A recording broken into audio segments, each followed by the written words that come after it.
찐 거다. 이게 자기 자본이.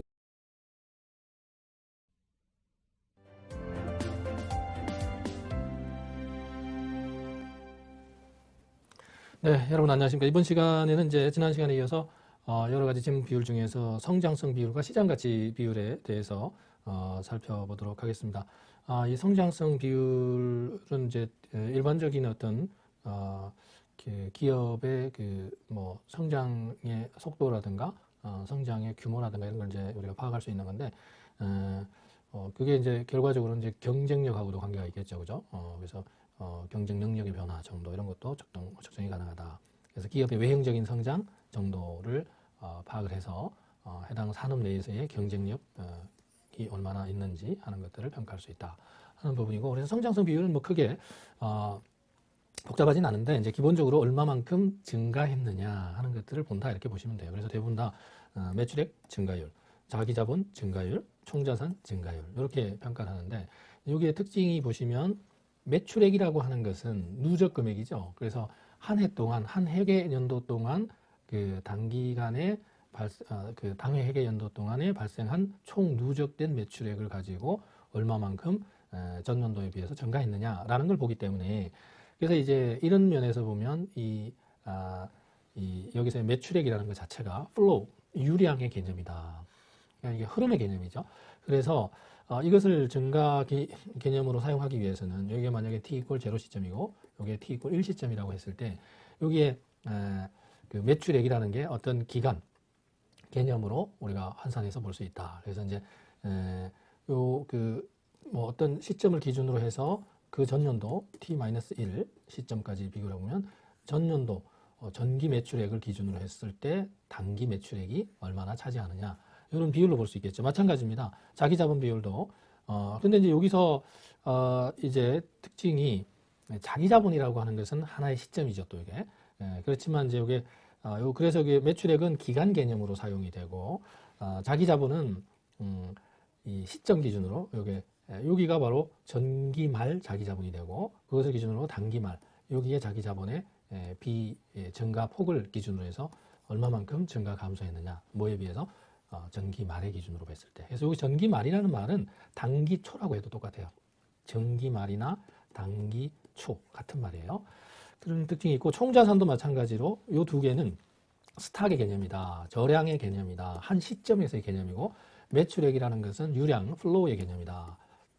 그게 이제 차이가 있다 이렇게 보시면 되겠고요. 그 다음에 이제 노동 생산성 증가율, 주당 순이익 증가율, 이거 마찬가지입니다. 이제 전기 노동 생산성과 단기와 전기의 차이를 가지고 이제 얼마나 성장했는가 하는 것을 보는 거고, 그래서 이제 생산성 부분은 우리가 노동 생산성, 뭐 부가가치나 이런 것들을 따져가지고 볼 수 있죠, 그죠? 그리고 전기 주당 순이익, 단기 주당 순이익 이런 것들도 마찬가지죠. 그래서 어떤 그 기간 동안에 이익이 얼마나 발생했는지 하는 것들은 기본적으로 이 손익계산서 계산서의 개념들은 플로우의 개념이에요. 플로우, 유량의 개념이고, 재무상태표 또는 대차대조표, 대차대조표의 경우에는 이건 스탁의 개념이다, 저량의 개념이다. 그래서 한 시점을 기준으로 하는 그런 특징이 있어요. 그래서 여기서 사용되는 성장성 비율들마다 뭐가 사용되느냐에 따라서 유량인 경우도 있고 저량인 경우도 있다. 저장된 양, 흐름, 그죠? 흐름을 나타내는 거, 이것에 따라 특징이 있다는 거 보시면 되겠고요. 그래서 그런 의미로 잘 보시는데, 이제 실제로 사용할 때는 조금 전에 보셨던 이제 전기 매출액 뭐 이런 거 이런 것들은 유량의 개념으로 보이지만, 여기에 보면 전기 말 자기 자본, 단기 말 자기 자본 하는 것도 한 시점에서 보는 거기 때문에 이런 것도 이제 기간을 조금 더 안분해서 보기 위해서 이 전기에도 전기 초, 전기 말의 평균을 2분의 1로 해서 평균을 내기도 하고 뭐 그렇게 응용이 가능합니다. 실질적으로. 그 다음에 이제 여기 시장가치 비율은 이제 기본적으로 주가와 관련된다. 주가, 주식 가격이 과연 그 기업의 순이익이나 또는 장부가 이런 것들과 상대적으로 어떤 관계에 있는가 하는 것들을 보는 지표로서 이제 실제로 주식과학과 관련되는 것들이 가장 많이 쓰이는 지표 중에 하나예요. 그래서 여기서 대표적인 뭐 EPS, DPS, PBR, PER, 특히 PER, PBR 이런 거는 워낙 많이 사용되는 지표이기 때문에 그래서 시장가치 비율의 중요도가 상당히 높다 이렇게 생각해 주시고 하나씩 보시면 특히 여기서 바로 보시면 이제 주당 순이익이라서 EPS라는 거 있죠, 그죠? 이렇게 나오는 지금 EPS, DPS, PER, PBR, 뭐 도빈스 Q 이런 거는 지금 방금 제가 말씀드린 걸 전부 다 영어로 말했죠. 그래서 우리가 앞부분에서 말씀드릴 때 간단한 비율들, 가장 핵심적인 비율들을 우리말로 할 때는 분모, 분자 이런 식으로 외우라고 그랬어요. 그러니까 다시 말해서 총자산 순이익률 그러면 분모의 총자산, 분자의 순이익. 자기자본 순이익률 그러면 자기자본분의 순이익. 이렇게 분모, 분자 이런 모자 관계로 표현을 한다 그랬는데 영어로 된 비율은 정반대로 표현을 합니다. 그래서 영어로 된 비율은 뭐부터 먼저 나오냐면 개별적인 것, 작은 것 이런 게 먼저 나와요. 사이즈 상으로 봤을 때. 그러니까 영어로 주소를 쓸 때 보면 보통 사람 이름을 먼저 쓰고 그 다음에 뭐 번지스나 뭐 스트리트나 블락 같은 거 쓰고 어느 주 그 다음에 그 미국이랑 USA가 맨 나중에 나온단 말이에요. 사람 이름이 아니라 영어 주소 쓸 때 보면 우리는 사람 이름 맨 나중에 쓰니까 USA가 사람 이름 쓰는 자리에 나오는 것 그렇게 역으로 돼 있단 말이죠. 그러니까 지난 시간에도 말씀드린 것처럼 뭐 빌 클린턴, 힐러리 클린턴 이렇게 공통인 성이 뒤에 나오고 개별적인 이름이 앞에 나오는 이런 분자가 앞에 있다 이렇게 기억을 하시면 기본적인 어떤 이해가 될 거예요. 그러니까 보면 earnings라는 게 이익이고 earning 벌어들이는 것, per 뭐뭐당 share 주식이잖아요. 그러니까 우리는 분자 분모 이렇게 슬러시 하면은 이게 분자이고 분모고 그러니까 earning이 단기 순이익이라는 거고 share라는 게 지분 발행 주식 수잖아요. 그러니까 이렇게 EPS는 이렇게 슬러시 하면 돼요. 그러니까 그런 관점에서 보면 조금 뒤에 있는 DPS도 마찬가지죠. 디비던드 per share 이렇게 앞에 있는 게 분자, 디비던드의 배당이란 뜻이잖아요. 영어로. share는 발행 주식수, 지분, 이렇게 share, stock, equity 이 용어에 대해서도 잠깐 설명을 앞에서 드렸죠. 그래서 이것도 마찬가지 분자, 분모 이렇게 된다는 거고요. 그 다음에 이 뒤에 가서도 이제 per나 PBR 이런 것도 나오는데 여기도 한번 미리 보면 per도 마찬가지 price earning ratio 할 때 분자, 분모, price가 분자고 earning이 분모다 이렇게 뜨니까 이제 분자, 분모 일관성이 있죠, 그죠? 영어로 된 비율들을 우리가 PER, PBR, DPS, EPS 이런 거 할 때 앞에 있는 price가 분자이구나, 뒤에 있는 earnings가 분모이구나 이렇게 기억하시면 되고 이것도 방금 보신 EPS 할 때 E가 앞에 오면 얘가 분자가 되는 거죠. 그래서 단기순이익을 주식수로 나누는 그런 논리는 일관성 있게 나오기 때문에 나중에 퍼를 써놓고 뭐분의 뭐다 이거 잘 기억 안 난다 그러면 원래 원리를 이해하시면 유추할 수 있다 이렇게 말씀을 드리고요. 그래서 다시 앞으로 와서 비율을 한번 보죠. 그래서 보면 주당 순이익이라고 하는 earnings per share라고 할 때에 이제 뭐분의 뭔지는 알겠죠. earnings 단기 우리가 보통 여기 보면 손익계산서의 흐름을 한 번 정도 다시 복습을 할 필요가 있는데 앞에서도 한 번씩 써보긴 했어요. sales라는 매출액이 있고 variable cost 변동비라는 게 있고 fixed cost 고정비라는 게 있고 이것을 매출액에서 변동비 고정비 뺀 거를 EBIT라고 해요. earnings before interest and taxes 이자 및 납세 전이 이런 것들은 이제 여기서 우리가 뭐 손익계산서나 재무상태표를 다 설명할 수는 없기 때문에 회계학적인 베이스는 기본적으로 여러분들이 확인하셔야 되고 또 안다고 전제하고 진행을 합니다. 그럼 이걸 다른 말로 NOI라고도 해요. Net Operating Income이라고도 하는 순 영업이익이다. 영업 장사 활동 해가지고 물건 팔아가지고 돈 번 거 얼마야. 여기다가 이제 interest, 회사채를 발행했다 그러면 이자를 interest가 관심 이게 아니라 여기서는 흥미 이런 게 아니고 우리 전공에서는 이자라는 뜻으로 사용이 됩니다. 그래서 earnings before taxes. 그러니까 이자를 빼면 세전 before니까 그죠? 세전 이익이 되고 여기다 세금을 빼고 나면 이게 earnings after taxes. EAT, earnings after taxes, 세후 이익이 됩니다. 여기다가 이제 dividend for preferred stock, 우선주, 배당주고, sinking fund, 감채기금 적립하고 남는 게 요게 net income, 요게 단기 순이익이 돼요.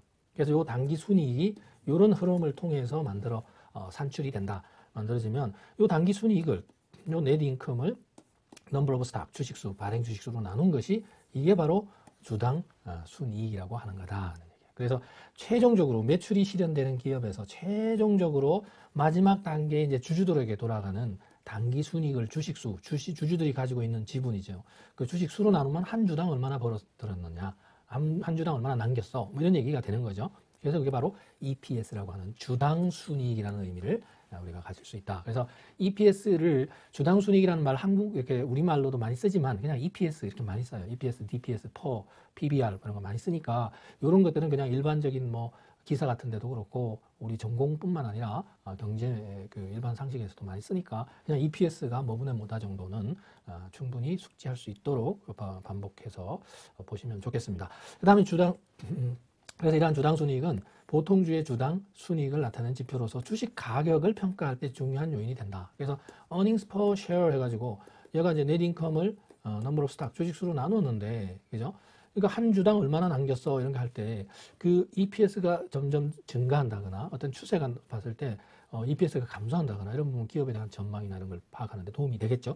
주식 가격 미래에 유입되는 주당 순이익의 현재 가치 합으로 EPS가 많이 올라가면 올라갈수록 주식의 현재 가치는 높게 평가가 되겠죠. 그래서 주당 순이익이 높은 기업일수록 주주의 부를 증대시켜 줄 수 있는 것은 상식이다. 그 다음에 주당 배당액 똑같은 논리로 DPS 이렇게 한다 그랬죠. 분자, 분모, 그죠? 영어로 된 비율은 앞에 있는 게 자모 관계다. 그래서 분자, 분모, 디비던드 총 배당 금액이 분자고 발행 주식수 쉐어, 그죠? 그래서 디비던드를 발행 주식수로 나눈 것이 주당 배당 금액이다.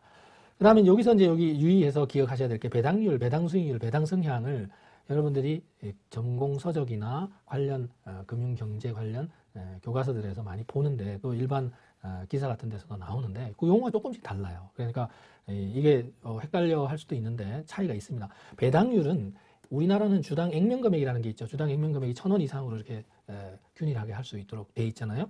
1,000원짜리도 있고 뭐 5,000원짜리도 있고 이렇게 100원짜리 주식도 있고. 근데 실제로는 액면금액은 그렇지만 거래되는 가격은 뭐 5만 원, 10만 원, 20만 원 다 다양하니까 그 현재 주식 시장 가격은 또 다르죠. 그죠? 그래서 내가 주식을 살 때 액면금액 5,000원짜리를 시가 5만 원에 샀다라고 치면 배당률 구할 때와 배당 수익률 구할 때는 다르다는 거죠. 그래서 배당 수익률로 따져보면 실질적으로 내가 주식 한 주 살 때 가격에 대비해서 주당 배당금 받는 게 얼마나 많으냐 하는 걸 요거를 우리가 그 실질을 확인하는 방법으로 볼 수가 있죠. 그죠? 그러니까 배당률이라고 하는 것은 그냥 개념상에 불과한 거죠. 그 액면금액이 얼마 기준으로 해서 배당률을 따지면 상대적으로 기업이나 이런 데서는 요걸로 발표를 하면 숫자가 같은 요 분자 금액이라고 하더라도 일반적으로는 분모 금액이 더 크잖아요. 그렇기 때문에 배당률이 더 높게 보여요. 분모가 이게 더 작기 때문에. 그래서 이제 과거 IMF 이전까지는 우리나라는 그냥 배당률로만 맨날 발표했어요. 배당률 몇 프로 몇 프로. 만약에 액면가 5,000원짜리의 주식을 배당을 1,000원을 줬다. 그러면은 이게 배당률이 20%뭐 이렇게 얘기를 할 수 있었다는 겁니다. 그런데 사실은 이게 5,000원짜리가 만약에 5만 원 한다 그러면 2%밖에 안 되는 거고, 그죠? 1,000원이라고 하더라도 50만 원짜리였다 그러면 주가가 뭐 삼성 몇십만 원 하는 종목이었다 그러면 0.2%밖에 안 되는 거예요. 그렇기 때문에 실질적으로 보면 배당 수익률로 따지면 엄청 작다는 거예요. 그러면 이제 미국 같은 경우는 이런 기업이 주주들이 주식을 투자를 해가지고 주식을 가지고 배당을 적게 주면 그 기업의 대표이사나 경영진은 다 주총에서 이게 다 바뀝니다. 우리나라 사람들은 배당률에 관심 없거든요, 별로. 과거에. 그러다 보면 이제 배당 적게 주나 뭐 많이 주나 뭐 적게 주면 고맙고 많이 줘도 그런가 보다. 그래가지고 주총 갈 생각도 안 하고 그 주주들 어떤 경영자들에 대해서 어떤 페널티를 줄 생각도 안 했던 그런 시절이 IMF 이전이었어요. 그래서 이제 IMF가 우리나라에 자금을 빌려주면서 이런 것도 발표를 이걸로 하지 말고 이런 걸로 실질적인 걸로 해라. 그래야 이 주주들이 봤을 때 이게 속아 넘어가는 거잖아, 지금. 그러니까 이거를 수익률로 발표를 해서 배당 수익률 발표 실제로 자기가 주식 산 금액에 비해서 얼마나 배당으로서 얻는 수익이 되느냐 하는 거를 알 수 있게. 그래서 그게 배당에 대한 어떤 시그널이 제대로 작동할 수 있게 해야 된다라는 것을 이제 요구하면서 이제 이게 도입이 적극적으로 활용이 되기 시작하고 있고 지금은 그래서 주로 배당 수익률로 발표가 많이 됩니다. 이게 이제 현실적으로 이제 변화된 상황이고 그 다음에 이제 배당 성향이라고 하는 것은 주가에 비해서 그런 게 아니라 아까 보셨던 넷인컴 단기 순위 이익 낸 거 중에서 배당은 얼마나 줬느냐. 이익이 100이라 그러면 그러니까 배당 성향이 50%다 그러면 이익 난 거 반은 배당으로 지급한다 이런 뜻이에요. 그래서 이거는 배당 성향은 단기 순이익 대비하는 총 배당 금액을 비율로 나타내는 거니까 이거는 뭐 한 주당 주당 순이익 가지고 주당 배당금 이렇게 해도 똑같은 비율이 나오겠죠. 그래서 배당 성향과 배당 수익률 이런 것들은 중요한 자료가 되고 배당률이라는 개념은 이론적으로나 뭐 이렇게 논리적으로 논문을 쓸 때나 이럴 때는 사용될 수 있는 거지만 실질적으로 이건 무의미한 거에 가깝다. 물론 이제 의미 자체는 있죠. 그렇지만 현실에서는 실질적인 의미는 배당 수익률로 따져보는 게 바람직하다 이런 얘기예요. 똑같은 액면금액 5만 원짜리라도 5천 원짜리라도 그렇다고 하더라도 실제 주가는 천차만별이기 때문에 그래서 현재 주식 가격을 기준으로 배당 수익률을 파악하는 게 이게 바람직하고 합리적인 거다라는 얘기예요. 그 다음에 이제 주당 배당액, 그래서 디비던드 per share, 그죠? 방금 보신 거. 그래서 주당 배당액은 보통 한 주당 지급되는 배당 금액으로 역시 주식 가격을 평가하는 중요한 요소다. 만약 단기 순이익을 모두 배당한다면 주식 가격 미래에 유입되는 배당 금액의 현재 가치의 합으로 나타낼 수 있다. 그렇죠, 그죠? 그러니까 이제 현재 present value at time, 스탁 프라이스 at time로 현재 시점의 주가는 연구연금의 현재 가치 개념으로 하면 EPS, earnings per share over 할인율, 이자율 이렇게 하면 됩니다. 이게 이제 R분의 연구연금 같은 경우 이렇게 쓰는데 만약에 이게 뭐가 같다면 디비던드 per share 100% 다 배당한다면 얘는 이렇게 나눠도 같아진다 그런 말이에요. 그래서 단기 순이익을 다 배당한다면 이 식이 결국은 주가를 산정할 때 쓰인다. 그래서 만약에 주당 배당 금액을 전부 다 주당 순이익을 다 배당하는데 이게 만약에 1,000원이다. 한 주당 이익이 1,000원 났어요. 그리고 시장 이 기업의 자본 비율이 0.1, 10%다. 그렇다면 요거 나누면 0.1로 나누면 이건 주식이 가치가 10,000원짜리야. 이렇게 얘기를 할 수 있다는 거예요. 이렇게 1,000원을 그죠? 0.1로 나누면 그렇게 사용되는 게 이제 이 주당 배당 금액이나 EPS, 주당 순이익 이런 거 가지고 쓴다. 그다음에 유보율은 자본 총계에서 사회 유출과 자본금을 차감한 금액을 자본금으로 나눈 거예요. 자본금 대비 이익 난 거 중에서 남는 거 얼마야? 뭐 이런 게 여기에 잠재적으로 들어가 있죠. 그죠? 암묵적으로. 자본 총계에서는 외부에 나간 거 빼고 유보된 거 얼마야? 하는 게 이제 유보율이고, 유보율과 내부 유보율은 조금 다른 게, 이게 유보율 개념은 자본금 중에서 실질적으로 남아있는 자본금 계정에 해당되는 게 얼마냐 이런 걸 보는 거고, 그래서 실무에서 많이 이용하고 유보율은 자본 총계에서 보통주와 우선주 자본금 및 사회 유출 차감한 잔액을 자본금으로 나눈 거다. 그래서 자본금으로 전환되지 않은 잉여금 수준을 나타내며 우리가 잉여금을 자본 잉여금과 이익 잉여금 이렇게 나눌 수가 있어요. 그래서 무슨냐면 자본금 자기 자본하면 자본금 그다음에 자본 잉여금 뭐 이익 잉여금 이렇게 회계학에서 구분하잖아요. 이렇게 자본금은 우리 같은 경우는 미국은 액면가라는 제도가 없기 때문에 이제 조금 다른데 우리는 액면가 얼마짜리 이런 게 있으니까 만약에 뭐 1,000원짜리, 5,000원짜리 이런 게 있으면 액면 금액 곱하기 발행 주식 수 이게 자본금이에요. 그래서 이제 액면가로 나타내고 자본 잉여금은 뭐냐면 그런데 실제로 액면가 5,000원짜리를 발행할 때는 6,000원에, 7,000원에, 8,000원에 발행하기도 하잖아요. 그래서 액면 금액보다 보통 통상적으로 더 비싸게 발행을 하니까 그러면 이게 초과된 이 금액 뭐 6,000, 7,000원이 됐으면 1,000원, 2,000원이 초과된 거니까 그거 곱하기 발행 주식 수 하면은 주식 발행 초과금 같은 게 있다는 거죠. 그래서 주식 발행 초과금, 자본 잉여금, 재평가 적립금 요게 일반적으로 자본 잉여금에 들어가죠. 자본 준비금 같은 그런 것들이. 이게 자본 잉여금이고 이익 잉여금은 장사해가지고 남는 거. 그 이익이 났는데 배당으로 10%, 20%, 30%만 주고 나머지는 내부 유보시켰다. 그러면 미처분 이익잉여금 들어보셨어요? 미처분, 처분하지 않은 이익잉여금. 이 단기에 생겼는데 다음 기로 넘어가는 거. 이런 것들이 이익잉여금이라는 거예요. 장사에서 단기 수익 남긴 것 중에 일부를 배당하고 남는 거. 이런 것들. 그 다음에 이익준비금 같은 거.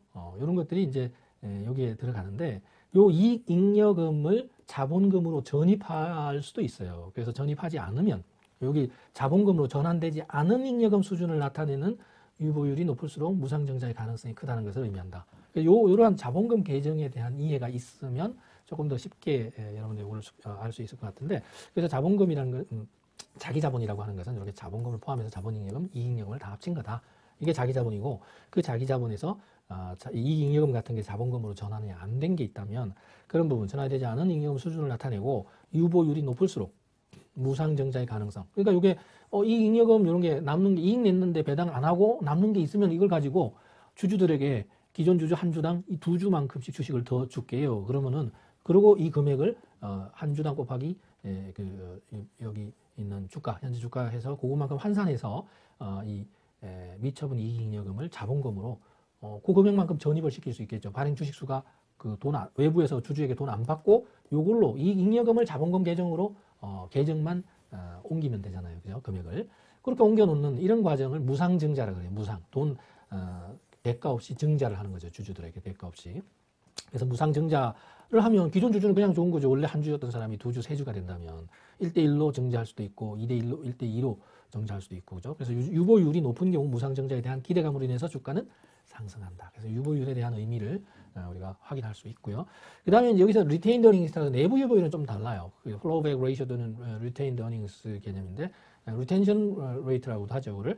그래서 내부 유보율은 이익 난 거 중에서 내부에 배당 안 주고 남는 거. 그래서 당연히 당기순이익 중에 총 배당금 빼면 내부 유보 이익이 된다. 이게 바로 그러면 요거는 1이 되고요. 이렇게 하면 조금 전에 배웠던 배당 성향이라는 게 되는 거죠.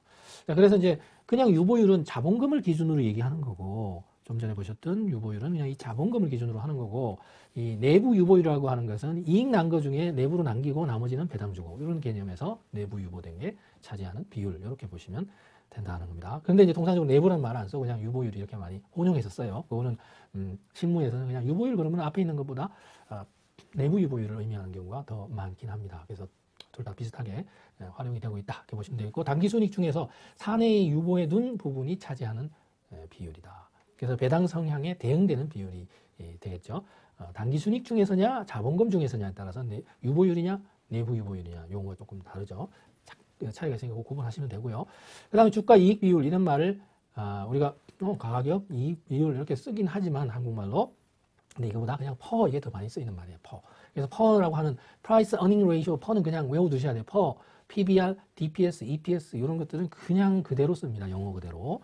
그래서 이제 퍼라고 하는 것은 앞에 있는 게 분자, 뒤에 있는 게 분모라고 그랬어요. 그죠? 분자가 price, 주식, 스탁 프라이스 at time zero, 제로 시점에 주가가 되고요. earnings per share at time zero, 제로 시점에 주당 순이익. 그래서 주당 주식의 현재 시장 가격, 주당 순이익 이렇게 해서 구하게 되고요. 이때 퍼가 낮으면 상대적으로 과속, 퍼가 낮다는 것은 방금 얘기했듯이 EPS를 프라이스를 EPS로 나눈 거니까 이게 낮다는 얘기는 주가가 낮다는 거죠. 왜냐하면 분모의 주당 순이익은 회계연도에 한 번만 발표되는 거잖아요. 그죠? 1년 동안 매출하고 장사해봤더니 주당 이익이 얼마 나왔어요 라고 하는 거는 이게 매달 발표되는 게 아니고 회계연도에 단기 순이익이니까 단기에 나오는 이익 한 번 발표되는 거란 말이에요. 이거 픽스돼 있다는 거죠. 그 기간 동안은.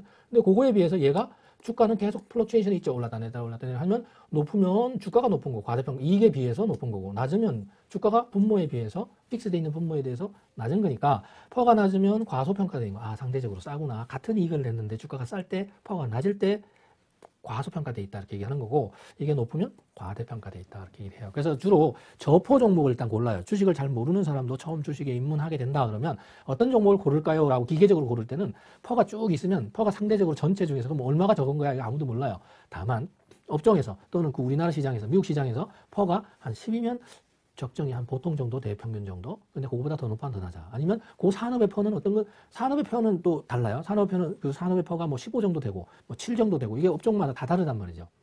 근데 특히 또 국가별로 우리나라 퍼는 좀 낮은 편이고 미국은 퍼가 좀 높아요. 또 어떤 종목들은 신규로 의료, 바이오 이런 쪽은 퍼가 또 엄청 높죠. 이익도 거의 마이너스인데도 막 그냥 주가는 하늘을 나누는. 또 테슬라 같은 것도 마찬가지잖아요. 이익 거의 못 내는데 조금 이익 날까 말까 하는데도 주가는 고공행진이고 이런 것들 있죠. 그러면 퍼가 엄청 또 높아요. 그래서 그거를 일률적으로 평가하지는 못하지만 어떤 산업의 특성이나 시장, 우리나라 시장이냐 미국 시장이냐의 특성이나 이런 것들을 전제로 하고 평균을 기준으로 하거나 그 업종의 선도 기업을 기준으로 하거나 또는 트렌드, 추세가 퍼가 낮았다가 높아진다거나 높았다가 낮아진다거나 이런 것들을 참고해서 평가합니다. 그래서 어쨌거나 이 퍼가 상대적으로 높은 거에 비해서 낮으면 과소, 낮은 거에 비해서 높으면 과대다 하는 거는 기본이겠죠. 그죠? 그 다음 PBR.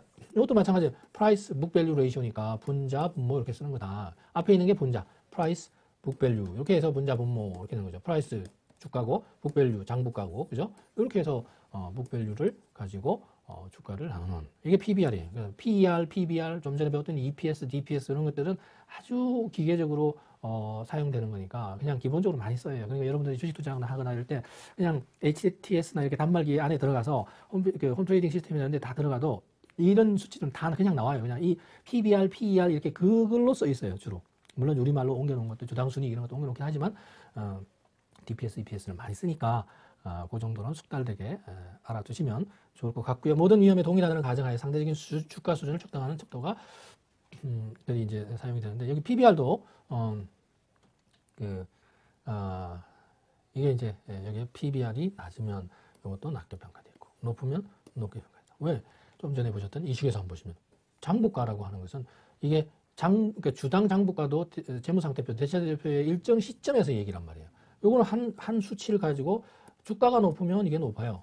주가가 낮으면 얘가 낮아요. 그러니까 상대적으로 주가가 주당 장부가 대비 얼마나 높으냐 낮으냐를 보니까 지나치게 높으면 과대평가되어 있는 거고 지나치게 낮으면 과소평가되어 있는 거다. 그 장부가는 사실은 주당 장부가는 거는 이 밸런스 시트 내에서 재무상태표에서 또는 대차대표에서 에셋, 자산과 부채, 자본 이래 가지고 부채 줄 거 다 주고 요거 갚을 거 갚으려면 요만큼을 줘야 되니까 요거 남아있는 것을 주식수로 나누면 주당 장부가가 나오는데 요거 자산 가치, 그죠? 남은 자산 가치를 주식수로 나누는 거잖아요.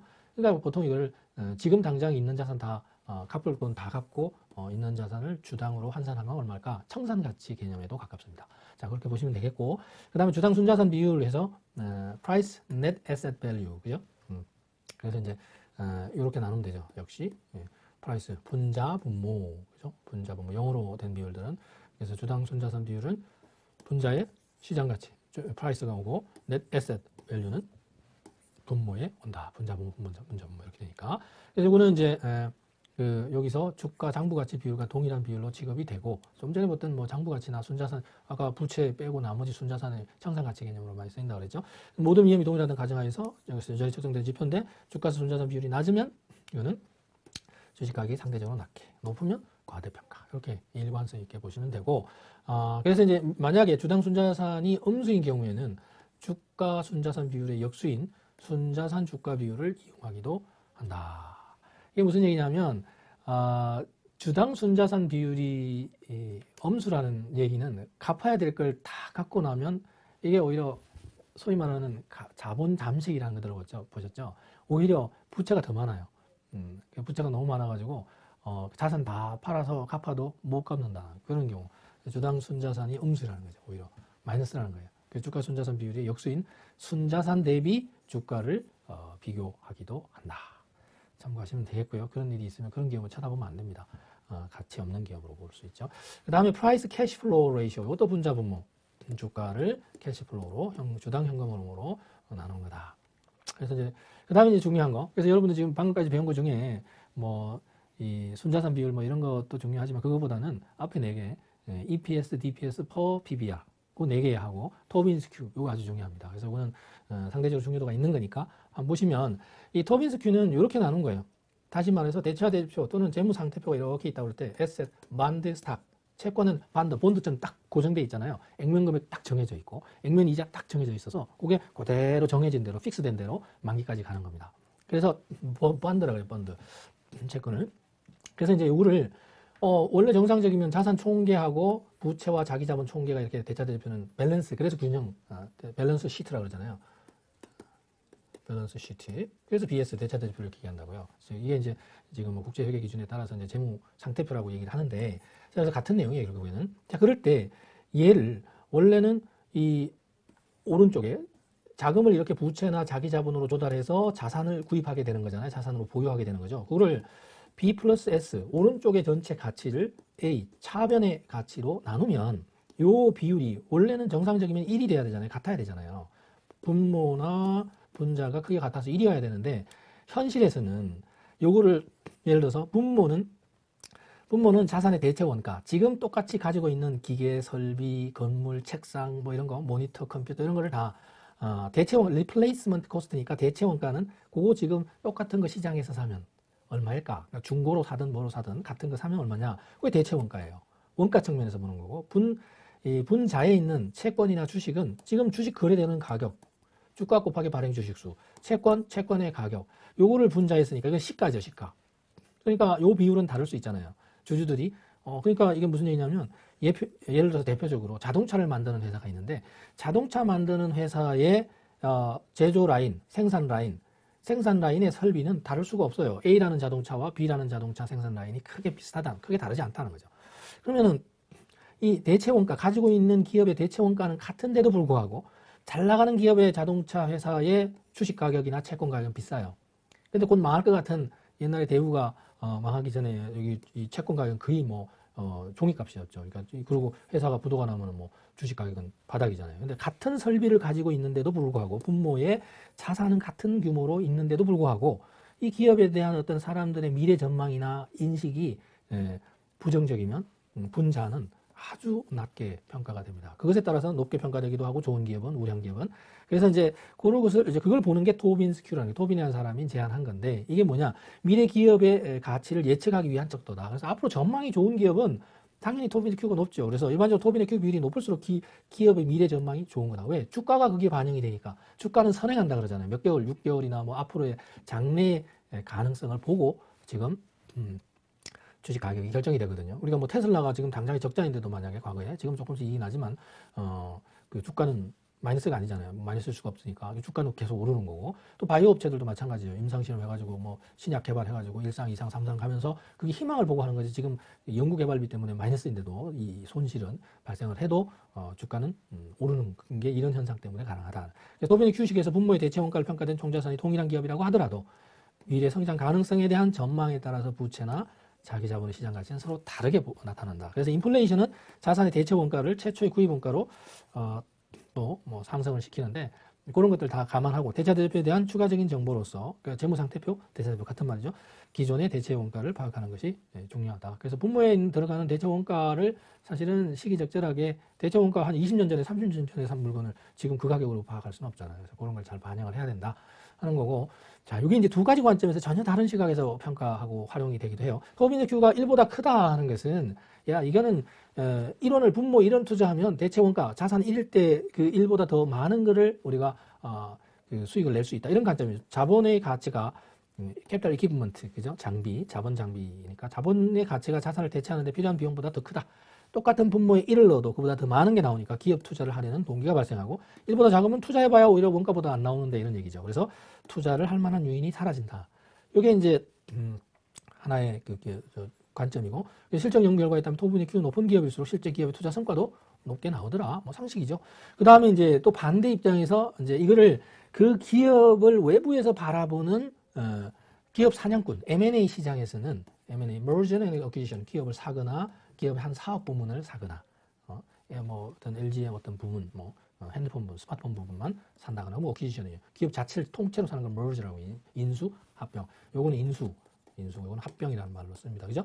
M&A 같은 시장에서는 토빈의 Q 비율이 시장 평균 또는 동종 업종보다 높은 기업일수록 이게 안 좋다. 만약에 M&A 하려고 봤는데 Q가 낮아요 이 얘기는 아까 SN분의 반드 오브 S 이 얘기는 똑같은 자산을 가진 기업인데 채권이나 주가가 싸다는 얘기잖아요. 그런 기업 사냥하려고 그러겠죠. 그러니까 주식이 싸고 채권이 가격이 싸가지고 야 이거 사가지고 똑같은 설비를 가지고 있는 이왕이면 이 토빈스 Q가 1보다 작고 동종 업종에서 제일 낮은 거 사면 정상화만 시키면 이게 고평가해서 나중에 이익을 많이 남기고 되팔 수 있다. 이런 시장이라고. 그래서 동일한 산업에 영업을 수행하는 다른 기업에 비해서 시장 가치가 상대적으로 Q가 높으면 과대평가되어 있으니까 이건 매력 없고 Q가 낮으면 낮은 기업을 과소평가되어 있기 때문에 이런 기업을 기업 사냥꾼들이 이제 사모펀드나 이런 기업들이 이런 걸 찾아가는 거죠. 아 이거 완전히 바닥일 때 그럴 때 그런 기업을 투자의 어떤 입자장 M&A 시장에서는 이렇게 본다. 보시면 될 것 같아요. 그래서 여러분들이 이번 시간에는 성장성 비율과 시장가치 비율을 쭉 봤는데 전체적으로 시장가치 비율의 사용 빈도가 높은 게 나옵니다. 그래서 EPS, DPS, per, PBR, Towins Q 이 정도는 중요도가 상대적으로 더 있기 때문에 그런 것들에 맞춰서 복습을 더 많이 해주시기를 당부를 드리고 다음 시간에 또 만나도록 하겠습니다. 여러분 수고하셨습니다.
안녕하십니까. 이번 시간에는 이제 기업의 내재 가치 평가 모형과 기본적 분석의 장단점을 이제 살펴보도록 하겠습니다. 내재 가치, 여전히 이제 가치라는 말과 가격이라는 말이 이제 계속 혼용해서 나오기도 하고, 가치라는 말 앞에는 항상 이제 이렇게, 항상은 아니지만 자주 내재 가치, 잠재 가치, 본질 가치, 뭐 이런 말을 많이 해요. 이제 뭐, 그 앙드레 코스톨라니라는 그 유럽의 워런 버핏 같은 분이 이제 또 그런 말 많이 하잖아요. 그 강아지의 주인이 앞에 가고, 강아지가 뒤따라오기도 하고, 앞서가기도 하고, 이럴 때, 산책할 때.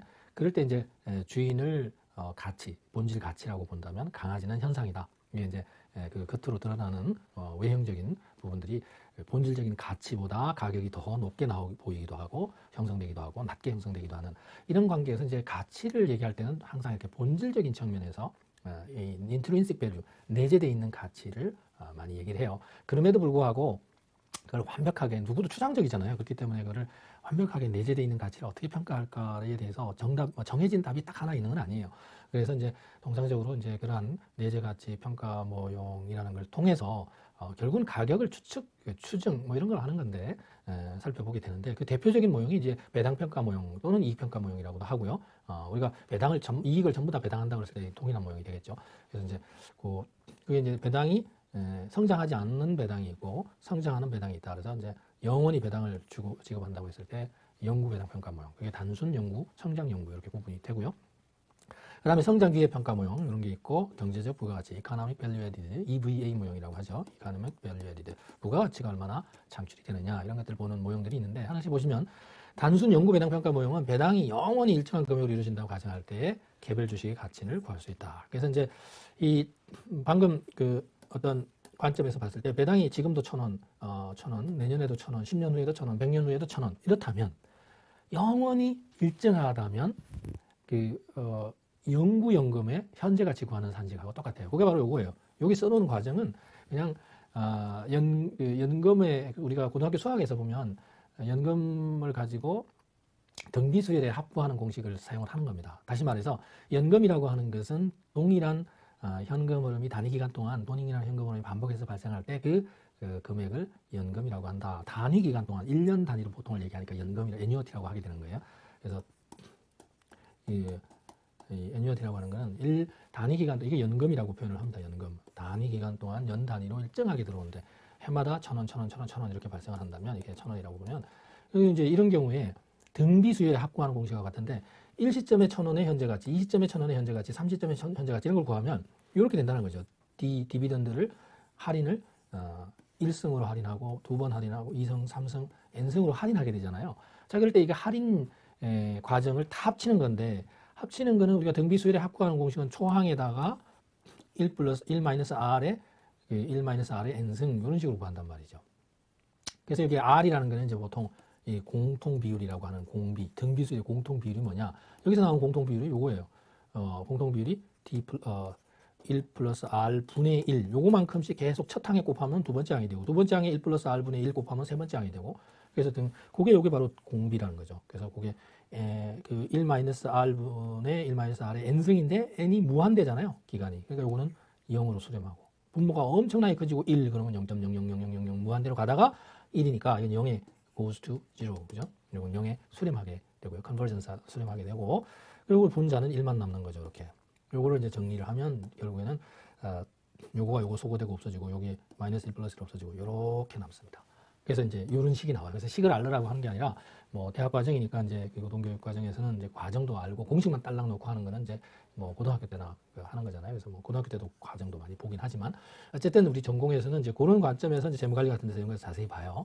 그래서 R분의 A 공식을 적용하면 영구 배당을 영원히 받는다면 R분의 A 공식에 의해서 이렇게 평가한다. 그래서 앞에서도 한번 지난 시간에 본 것처럼 배당이 1,000원이다 그러고 할인율 rate of return 10%다 그러면 0.1, 그러면 지금 주가는 얼마야? 얘는 10,000원이네요. 이렇게 계산할 수 있다는 겁니다.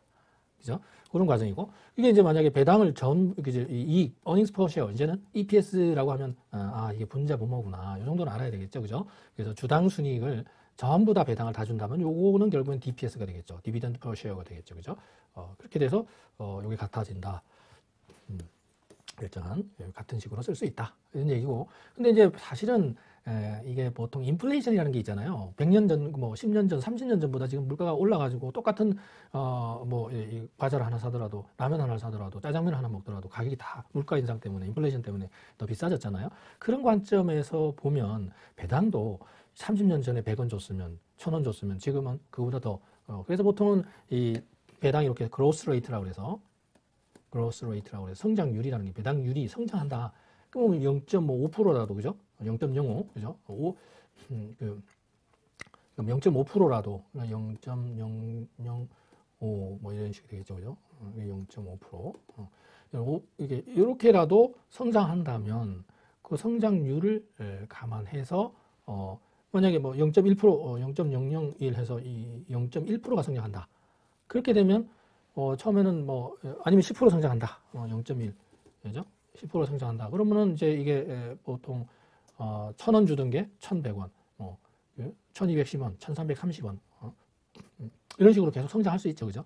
그렇게 전제로 하면 이때 역시 등비수열에 합구하는 공식을 여기다 또 적용할 수 있어요. 그래서 초항에다가 등비수열의 공비가 뭐냐? 1 플러스 R분의 1 플러스 G. 얘가 공비야. 이렇게 되는 거예요. 그래서 그거에 1 마이너스 공비분의 1 마이너스 공비의 n승인데 원래 등비수열에 합구하는 공식에서 n이라는 기간이 무한대니까 인피니티브, 그죠? 무한대로 한 거다. 그렇게 해서 보면은 이 부분은 통상적으로 R과 G가 어느 게 더 크냐에 따라서 판단이 달라지고 이렇게 식이 나오게 돼요. 그래서 여기서 이제 뭐 이런 거 다 통분해서 없어지고 이렇게 정리가 가능했죠. 그래서 이거를 곱해서 이 과정은 이렇게 쓸 수가 있죠, 그죠? 이렇게 해서 정리를 하면 요 마이너스 1 플러스 1 없어지고 얘는 이렇게 없어지고, 그죠? 이렇게 해서 이렇게 가능합니다. 근데 이때 R이 더 크냐, G가 더 크냐에 따라서 요식은 그죠? If R greater than, 그죠?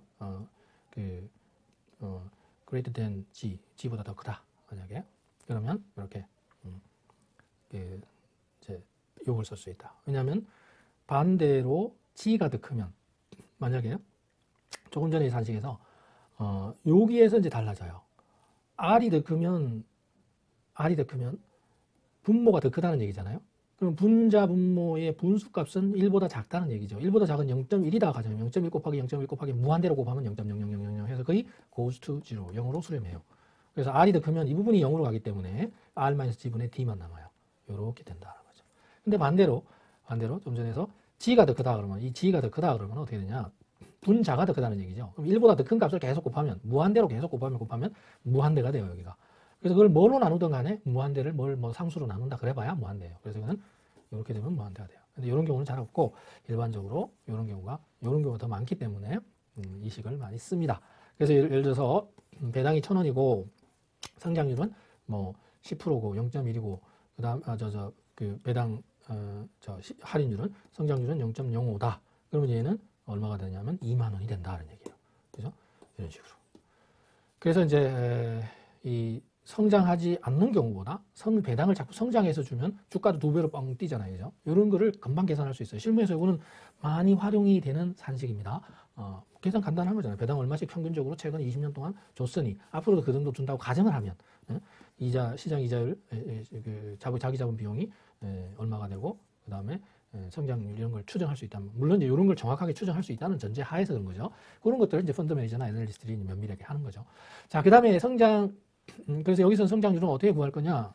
뭐 주당 earnings per share EPS는 이제 앞에서 배웠으니까 요게 전기 T-1기 전기가 성장해서 단기가 된 거니까 요건 이렇게 구할 수 있고, 요 성장하는 부분은 요게 사실은 이 그로스 레이트라고 하는 것은, 요 성장하는 것은 전기의 주당 순이익 중에서 B가 내부 유보율이에요. 그러니까 얼마나 내부 유보를 시켰느냐.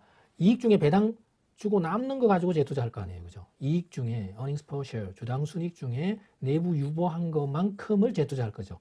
그거에 대한 reinvestment rate, 재투자 수익률이에요. reinvestment rate, 재투자 수익률을 얘기하는 겁니다. 재투자 수익률. 그래서 그렇게 곱하면 이제 뭐 요게 결국은 얘가 뭐다? 성장률이다.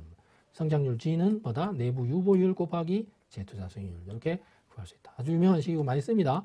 그래서 이렇게 결과적으로 나온다. 그래서 이걸 유보율이라는 단어를 썼지만 우리가 의미하는 것은 내부 유보율이었다는 거죠. 그냥 유보율 앞에서 우리가 배울 때는 지난 시간에 자본금 기준으로 보기도 하죠. 그죠? 자, 그래서 여기서 내부 유보율, flowback ratio 또는 retention 또는 retained earning을 가지고 하는 거다. 그렇게 보면 여기 D 자리에 B 곱하기 R을 쓰기도 하고 요 B 내부 유보율은 1 배당 성향이라고 이미 우리가 배웠죠. 그죠? 배당 성향. 1 배당 성향이 내부율이고 반대로 1 내부율은 배당 성향이고. 그래서 요거를 사실은 간단한 문제 가지고도 계산형 문제로서 일반적으로 웬만한 뭐 금융 관련 자격증 시험에서 요거만 딱 해가지고 성장률 얼마, 뭐 얼마, 배당 얼마 이런 게 주는데 이렇게 간단하지 않게 재투자 수익률은 얼마고 내부 유보율은 얼마고 이런 거를 줘서 얘를 계산할 수 있게도 상대적으로 빈도 있게 나온다 이렇게 보시면 되고 그래서 이건 중요한 하나의 기업의 주가 평가 모형입니다. 그래서 내재 가치를 평가할 때 본질적으로 이 정도의 가치는 있어. 여기다 플러스 마이너스는 뭐 가격에서 형성이 되겠지. 뭐 이렇게 보는 거죠. 자, 그다음에 이제 그다음에 성장 기회의 현재 가치를 이용하는 경우 성장 기회 평가 모형이라는 걸 이제 할 수가 있는데 이럴 때도 이제 배당을 하고 나머지 가지고 이제 성장을 했을 때 성장한 부분만큼을 순현재 가치, Net Present Value. 여기 NPV라고 하는 것은 재무관리에서 아주 자세히 배웁니다. Net Present Value. 그래서 그 NPV라고 하는 거죠.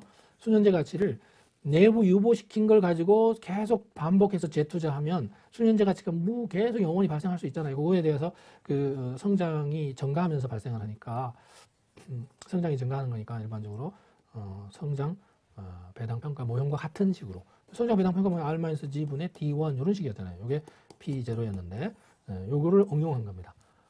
그렇게 해서 이제 배당을 주당 순이익으로 성장하지 않은 경우에 주당 순이익으로 이렇게 그대로 대체할 수 있죠.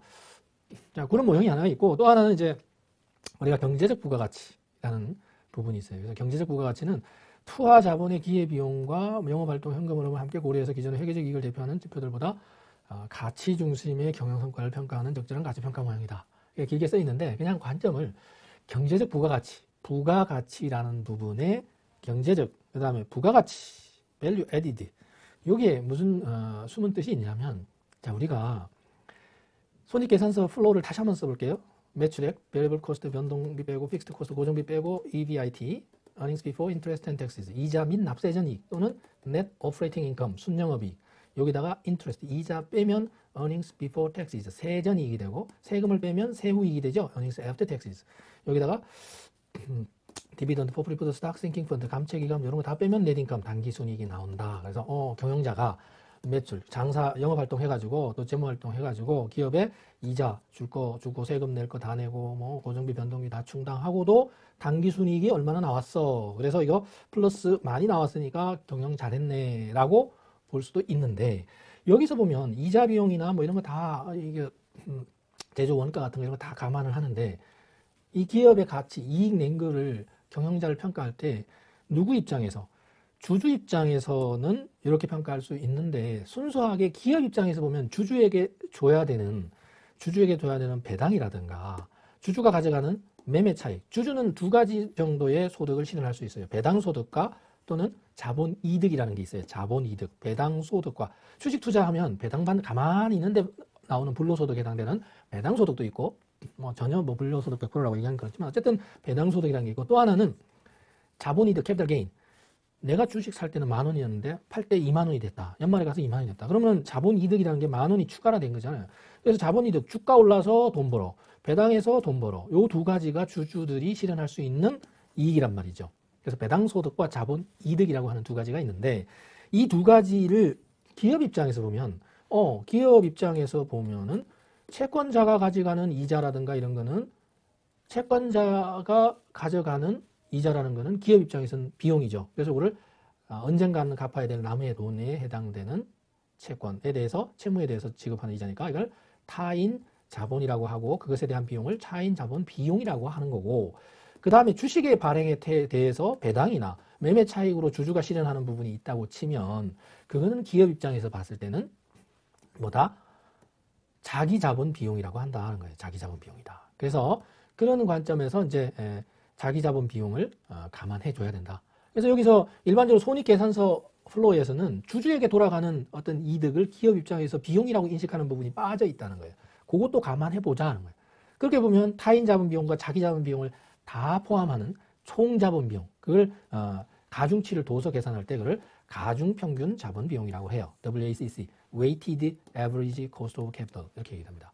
그래서 이 가중 평균 자본 비용 안에는 자기 자본 비용과 타인 자본 비용 이걸 전부 다 반영하는 총 자본 비용을 해서 결과적으로는 부가가치 창출을 경영자가 얼마나 많이 했어요. 그래서 경영자가 정말 훌륭해요 라고 평가하고 싶을 때 이런 경제적 부가가치라는 기법을 사용하게 된 겁니다. 그래서 이게 1995년도부터 이게 좀 더 본격적으로 활용이 되고 실무에서 많이 적용됐던 하나의 기법인데, 이것의 장점은 사업 효율성 여부를 평가할 때 기업 전체적인 자본 효율성, 부채 채권자만 비용이라고 가져가는 비용이 아니라 주주들에게 지급해야 되는 부분까지 다 감안하고 전체적인 기업 가치를 극대화하는 방향으로 유도할 수 있도록 결국 주주부의 극대화를 달성할 수 있게 된다. 그래서 전문 경영자를 보상 평가 제도를 볼 때 대리인 비용을 줄일 수도 있다. 에이전트 프로블럼 또는 에이전트 코스트라고 하는 것은 경영자가 봤을 때, 그러니까 우리가 보통 소액주주, 소수주주 입장에서 보면 경영자는 우리 돈을, 소수주주 또는 소액주주의 돈을 대신 자기가 맡아가지고 경영에서 의사결정을 하는 거잖아요. 채권자도 마찬가지. 채권자의 돈을 빌려줬더니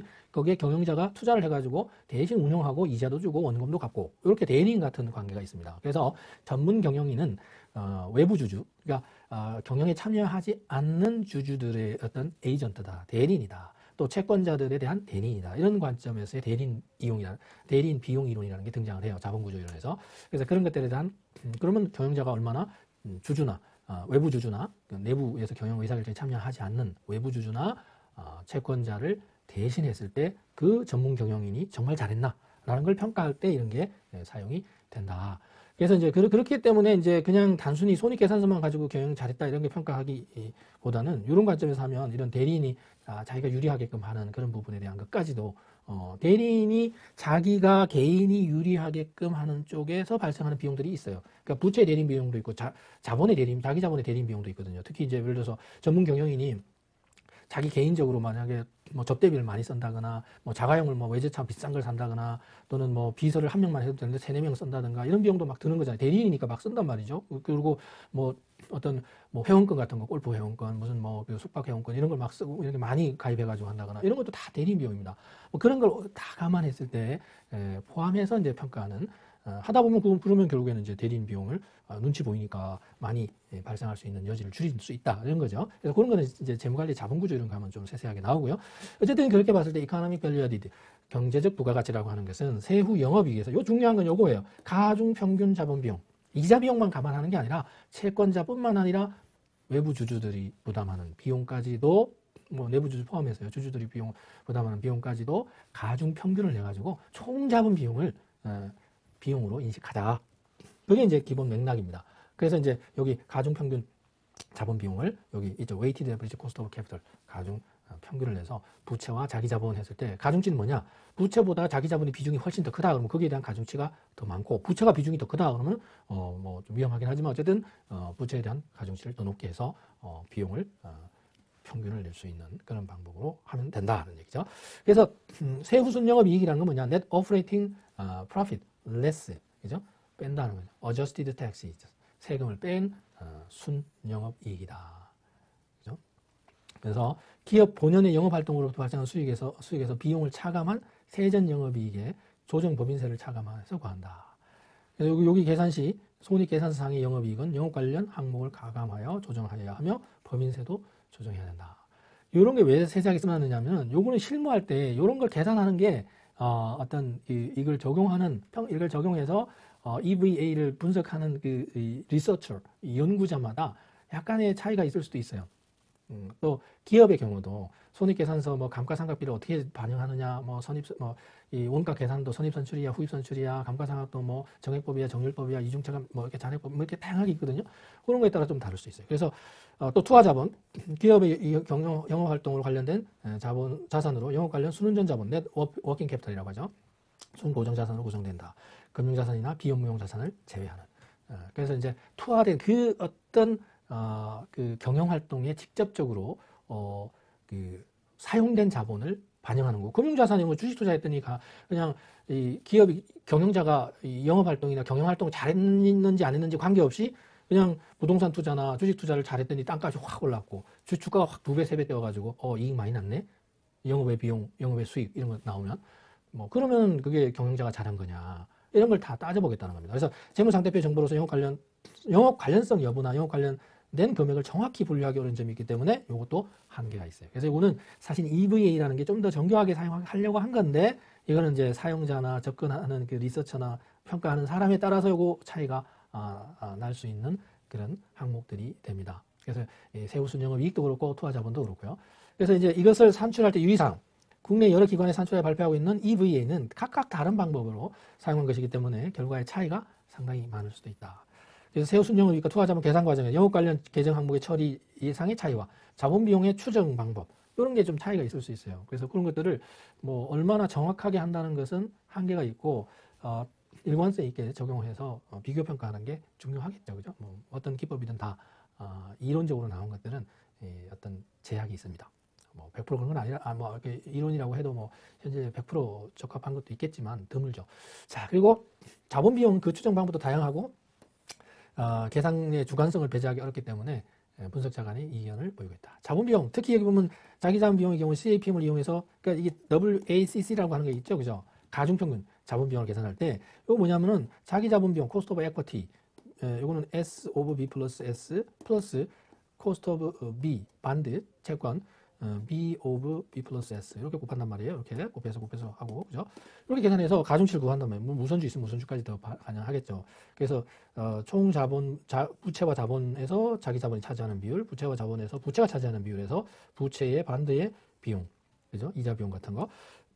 여기는 자기 자본 비용. 요거 계산할 때 CAPM이 들어간단 말이죠. ERJ는 개별 정권 J의 수익률은 RFA 플러스 ERM 마이너스 RF의 여기에 베타 J 이런 식이 있어요. 여기 CAPM이란 유명한 식입니다. 캐피탈 애셋 프라이싱 모델, CAPM이란 자본자산 가격 결정모형, 정권시장설이라고도 하죠. SML이라고도 하는데 이게 이제 재무관리에서 자세히 배우는 겁니다. 이렇게 도출된 개별 인디비주얼 시큐리티 J의 개별 정권의 레이트 오브 리턴 기대 수익률은 미래 수익률은 무위험 수익률보다 요만큼 더 받아야 돼. 위험이 더 있으니까 리스크 프리미엄이 있다는 얘기잖아요. 근데 요거 계산할 때 사실은 요거는 이론적으로 나온 유명한 식이잖아요. 근데 아주 많이 사용이 되고 심지어 뭐 금융뿐만 아니라 부동산에도 이런 거 쓰입니다. 그런데 이런 베타 추정이라든가 종합 주가를 포함해서 ERM 계산하는 거라든가 무위험 수익률 계산하는 거 이런 게 다 사실은 정교하게 현실에서 100% 딱 이거다라고 하는 게 쉽진 않아요. 그래서 베타도 마찬가지로 6개월치를 쓸 거냐, 뭐 1년치를 쓸 거냐, 3년치를 쓸 거냐, 5년치를 쓸 거냐, 10년 기간을 정하는 데에 따라서 베타 추정도도 달라질 수 있고요. 그래서 그런 면에서 이제 이런 무위험 자산의 선택이라든가, 그죠? 베타 산출이라든가 시장 리스크 프리미엄 이런 거 계산하는데 상당히 그 차이가 있을 수 있다. 그런 면에서 실제로 이걸 전문가들이 이제 학자들이 많이 써서 산출을 해서 평가해요. 그런 논문들도 꽤 있고 하는데 그런 이제 얼마나 정교하게 하느냐에 따라서 조금 세세한 차이는 발생할 수 있다. 이렇게 뭐 한계를 볼 수 있고요. 그다음에 이 기본적 분석의 장점과 단점. 기본적 분석은 주식의 본질적인 가치를 평가하기 때문에 자산의 진정한 가치에 따라서 의사결정을 하게 된다. 근데 이 진정한 가치라는 게 누가 확실하게 아냐는 거예요. 이거 얼마짜리야? 라고 이렇게 대가가 딱 나와가지고, 그렇기 때문에 지금 주가가 이거보다 싸, 뭐 이런 거 비싸, 이렇게 얘기를 할 수 있는, 그런 방식인데, 또는 그런 접근법인데, 이론적으로 그렇죠. 그죠? 누가 아느냐는 거죠. 그래서 기본적 분석에 구하는 주식의 내재 가치는 기업의 장기적인 현금 흐름을 고려해서, 언젠가는 실현될 가치를 기준으로 하는 평가이다. 언젠가는 이 100년 후인지, 50년 후인지, 10년 후인지, 5년 후인지 아무도 모르는데요. 그래서 그런 차원에서 이제 이렇게 얘기를 하는 건 맞는 말이에요. 그런데 이제 언젠가는 이런 게 참 애매한 말이죠. 그죠? 그래서 이제 계속 그러고 또 보면 미래 현금 흐름이라는 게 미래라는 거는 지금 이 순간 이후부터 계속 바뀐단 말이죠. 이후부터 계속 바뀐단 말이죠. 그러니까 펀더 매니저나 애널리스트들이 목표가를 계산해가지고 딱 발표하는 그 순간 그 밤 사이에도 벌써 새로운 이 뭔가 시장의 변화라든가 기업의 어떤 변화 요소가 생기기 때문에 예측이라는 거는 그 지금 현재의 예측을 가지고 그 한 스텝만 더 가도, 1시간만 지나도, 30분만 지나도 이거는 예측이 흔들릴 수밖에 없는 게 당연하다는 겁니다. 그래서 예측이라는 거를 우리가 시점을 딱 고정시켜 놓고 볼 때 하고 현실에서는 계속 시간이 가고 있는 거잖아요. 그렇기 때문에 예측을 맹신할 수가 절대로 없다는 거죠. 자, 시장에서 진정한, 그 다음에 단점을 보면 이러한 그 방법이 진정한 가치, 이거 뭐 그냥 얼마짜리라고 했는데 사람들이 안 알아주면 일반 투자자들 그 가치 인식할 때까지 기다려야지. 그래야만 이익이 실현돼. 그래서 투자자마다 기업의 내재 가치를 다양하게 평가하고 있는데 투자 수익을 실현하는 게 쉽지 않다. 그러니까 이게 사람들이 그 가치를 알아주는데 시간이 걸릴 뿐더러 언제 알아줄지 아무도 모르겠다는 거죠. 그래서 보통 주식시장은 단기는 심리, 사람들이 심리적으로 어떻게 생각하느냐, 이게 맞는지 안 맞는지 둘째치고 그냥 잘못된 생각으로 다 그렇게 생각하면 그런 쪽으로 가요. 이게 가치가 있는 건데 뭐 가치가 없어 그럼 망할 것 같아 이렇게 하면 주가는 쫙 떨어질 수밖에 없죠. 반대로 뭐 이익도 하나도 안 나는데 이건 앞으로 장밋빛 정말 가능성이 좋아 이래가지고 그냥 주가가 이익은 제로인데도 마이너스인데도 적자인데도 그냥 주가는 계속 고공행진을 하고 있는 그런 경우도 있습니다. 그래서 그게 이제 이런 한계를 보여주는 거고, 기본적 분석에는 많은 자료가 사용되고 분석에 따르는 시간이나 비용이 상대적으로 될 수밖에 없다. 왜냐하면 뭐 손익계산서나 재무상태표나 뭐 이익여금, 뭐 현재 이런 거 다 따져보고 다양한 기본적 분석에는 기업 분석, 산업 분석, 경제 분석, 산업 분석, 기업 분석 이런 거 다 하잖아요. 거시 경제 다 보고 통계 자료 다 보고 KDI, 한국은행, 그죠? 뭐 통계청 자료 다 살펴봐요. 또 기업의 이 손익계산서 자료, 내부 자료, 다트 가가지고 금융감독원에서 발표하는 공시 자료 같은 거 다 보고, 그리고 뭐 비율 분석 다 해보고, 그죠? 그런 거 다 해보는데 시간이 걸릴 수밖에 없죠. 그런데도 불구하고 그러한 자료가 과거 자료란 말이죠. 발표된 지 이거 공시 자료는 1년에 겨우 한두 번 발표되는 거, 더 자주 되는 것도 있긴 있고요. 그래도 어쨌든 대차대표나 손익계산서 회계연도에 한 번 발표되는 거고, 그것들이 지난 자료란 말이죠. 그리고 기본적인 사회의 통계 자료에 대한 신뢰도가 낮은 경우, 이거 만약에 분식회계 했는데 그거 믿고 했으면 나중에 지나고 나서 보니까 분식회계였더라. 뭐 이렇게 하면은 아무 소용 없는 거죠. 그래서 그런 한계를 포함하고 있는 분석 방법이 되겠고요. 고정자산 회전율 가치 분모는 대차대표하는 이거는 정태적인 스태틱, 그죠? 스탁 개념이고 저량의 개념이고, 손익계산서 같은 경우는 그 항목이 매출액은 손익계산서 같은 거잖아요. 이건 유량, 동태적인 개념이다. 플로우의 개념이다. 그러니까 이게 매칭이 또 안 될 때는 이게 유량과 스탁, 저량의 개념들을 여기 매칭을 또 시켜주는 그런 것들이 정확하게 일치하지는 못한다. 그렇기 때문에 이게 의미 부여가 적절한가 여기에 대한 또 의문이 있는 거죠. 그런 면에서 보면 이제 또 한계가 있고, 재무제표를 이용하는 기업마다 상이한 회계 처리 기준. 좀 전에도 말씀드렸지만 뭐 기업이 원가를 적용하면 손익선출, 후입선출 이런 것도 마찬가지고, 또 하나는 물론 그건 일정한 기준을 정하면 되고, 감가상각 방법도 다 다양하고, 회계 처리 방식이 상이한 다른 경우, 그런 경우는 비교하기가 어려울 수도 있다. 그런 면에서 한계가 있다는 거 뭐 보시면 될 것 같고, 기본적인 분석에 대한 전반적인 어떤 것들은 우리가 한꺼번에 다 하는 몰라도 제가 말씀드렸던 재무자료나 비재무자료 중에서 재무자료는 비율 분석이 대세이기 때문에 그 관계 비율 중에서 유동성, 레버리지, 활동성, 수익성, 성장성, 시장가치, 성장성 이렇게 7가지 비율들, 그런 것들은 그냥 대표적인 한두 개 정도, 유동성 비율의 대표적인 거, 뭐 수익성, 생산성 이런 거 대표적인 거 위주로 보시고, 그냥 배우기 쉬운 거, 총자산 수익이면 총자산분의 순이익, 뭐 PER, PBR, 뭐 EPS, DPS 이런 거 쉬운 거 위주로 일단 숙지를 하고, 다 외우려고 할 필요는 없습니다. 기본적인 거는 맥락은 흐름은 같으니까. 그 다음에 이제 그 비재무 자료 중에 뭐 여러 가지 개별 경제 지표와 종합 경제 지표 이런 것들이 있잖아요. 그런 것들을 읽을 줄 아는 경기 동행 지수, 후행 지수, 선행 지수 뭐 이런 것들이 있었죠. 그런 것들을 한번 보시면 될 것 같고, 그리고 지금 이번 시간에 봤던 기업의 내재 가치 평가 모형 같은 것들 중에도 배당 평가 모형은 많이 쓰이니까, 특히 성장 배당 평가 모형은 R-G분의 D1 하는 거는 많이 쓰이니까, 그 G가 성장 안 하면 G가 0이면 되니까요. 그래서 그런 것들은 꼭 복습해서 정리하시고 다음 시간에 또 여러분 만나도록 하겠습니다. 여러분 수고하셨습니다.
네, 안녕하십니까. 이번 시간에는 이제 기술적 분석에 대한 내용을 시작해 보도록 하죠. 기술적 분석이 그냥 쉽게 생각하면 여러분들이 일반적으로 뉴스나 이런 데서 보면 이제 차트 같은 거 나오죠. 이렇게 빨갛고 파란 차트 나온 거 이걸로 많이 얘기를 하는데 이제 그걸 포함해서 다양한 기술적 분석의 내용들이 있습니다. 그래서 그런 내용들을 테크니컬하게 본다, 뭐 그런 관점에서 기술적 분석이라고 하는 테크니컬 어널리시스라고 하는데, 거기에 대한 기본적인 이제 의미라든가 분석 기법에 관련되는 내용들을 하나씩 보죠.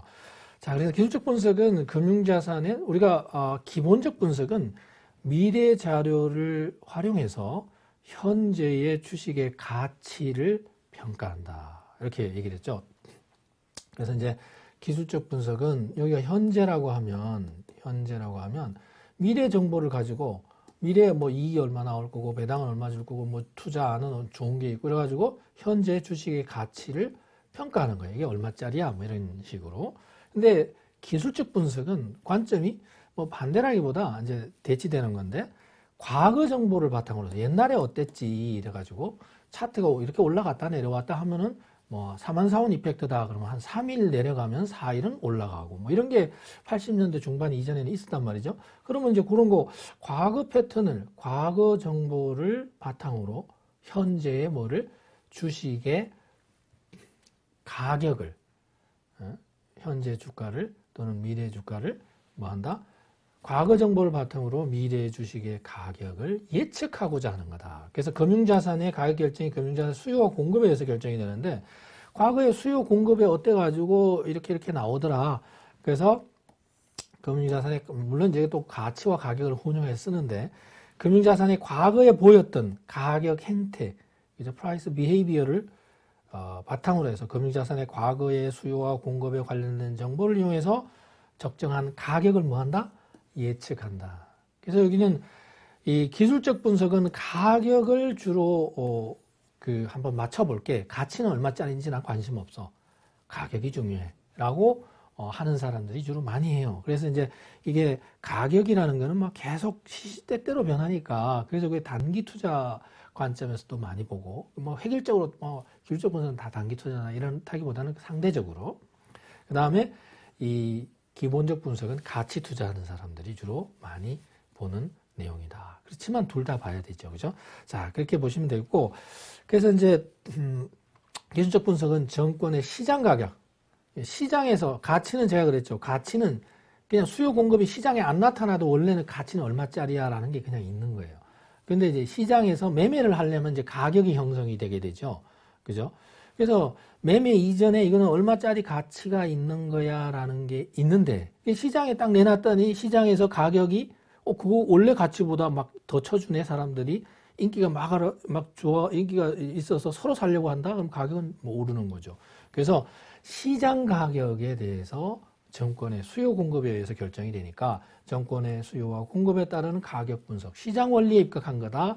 다 가격이죠. 그죠? 정권의 과거 수요와 공급의 시장 근황의 상황에 근거해서 가격을 분석하는. 계속 일관성 있게 가격에 대한 얘기다는 거죠. 그 가격은 어디서 결정된다? 시장에 의해서. 그래서 시장은 뭘로? 수요 공급에 의해서 결정이 되는 거다.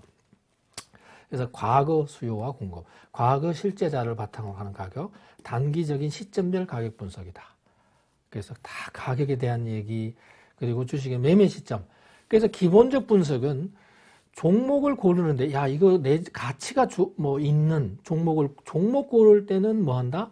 기본적 분석으로 골라놓고, 그럼 언제 살 거냐, 언제 팔 거냐는 타이밍을 정하는 거는 뭐다? 기술적 분석으로 접근한다. 이런 얘기예요. 매매 시점, 매매 타이밍을 결정하는데 유용하더라는 얘기입니다. 자, 그래서 기본적 분석과 기술적 분석은 병용해야 되겠죠. 그죠? 같이 활용이 돼야 되고, 그래서 순수 그래프를 이용한 이 분석이 있어요. 그래서 그래프를 이용해서 할 때 추세 분석이라는 게 있고, 그래서 이건 장기 분석을 할 때 트렌드가 상향, 그죠? 상승 추세야, 하락 추세야 이런 거 트렌드를 보는 거고, 찰스 다우라는, 여러분들 뉴스 보면 다우 지수가 어떻게 올랐어요, 내렸어요 이런 거 있죠.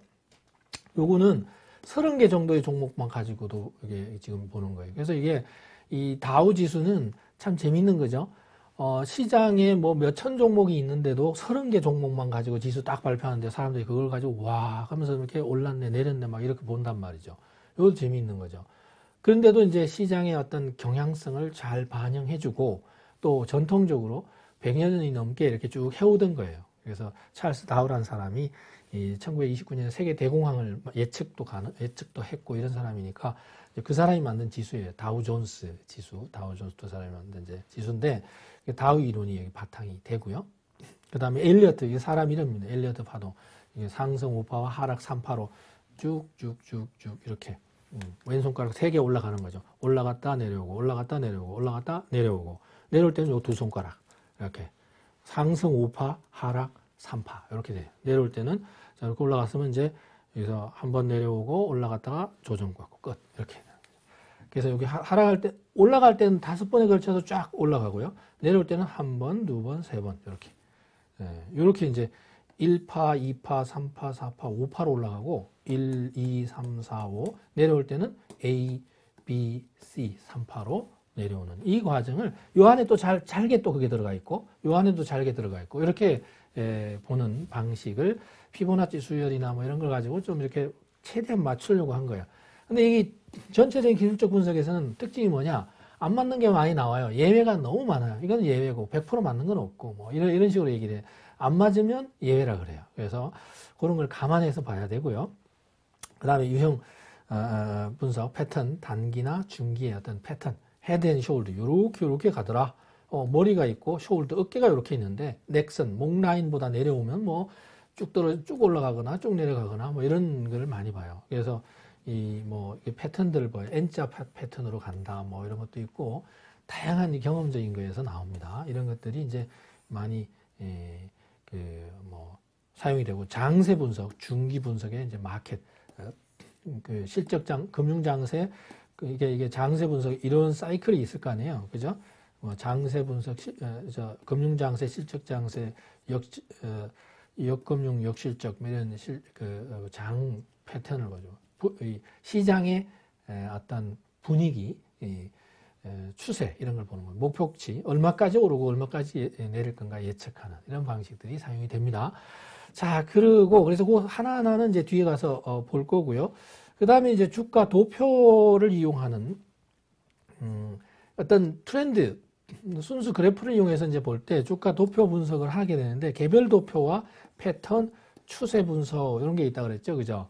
자, 그래서 개별 도표 하나하나에 대해서 보고 그것이 두세 개 모이면 패턴이 나오고 그게 장기로 어떤 경향성을 보여줄 때 그게 이제 추세 분석이라고 우리가 분석을 하게 됩니다. 그래서 이 개별 도표 분석에도 뭐 양선, 음선, 전소선, 뭐 동일 뭐 이런 게 나오는데 양선 이렇게 빨갛게 이렇게 돼 있는 게 있어요. 이렇게 이게 화이트 그죠?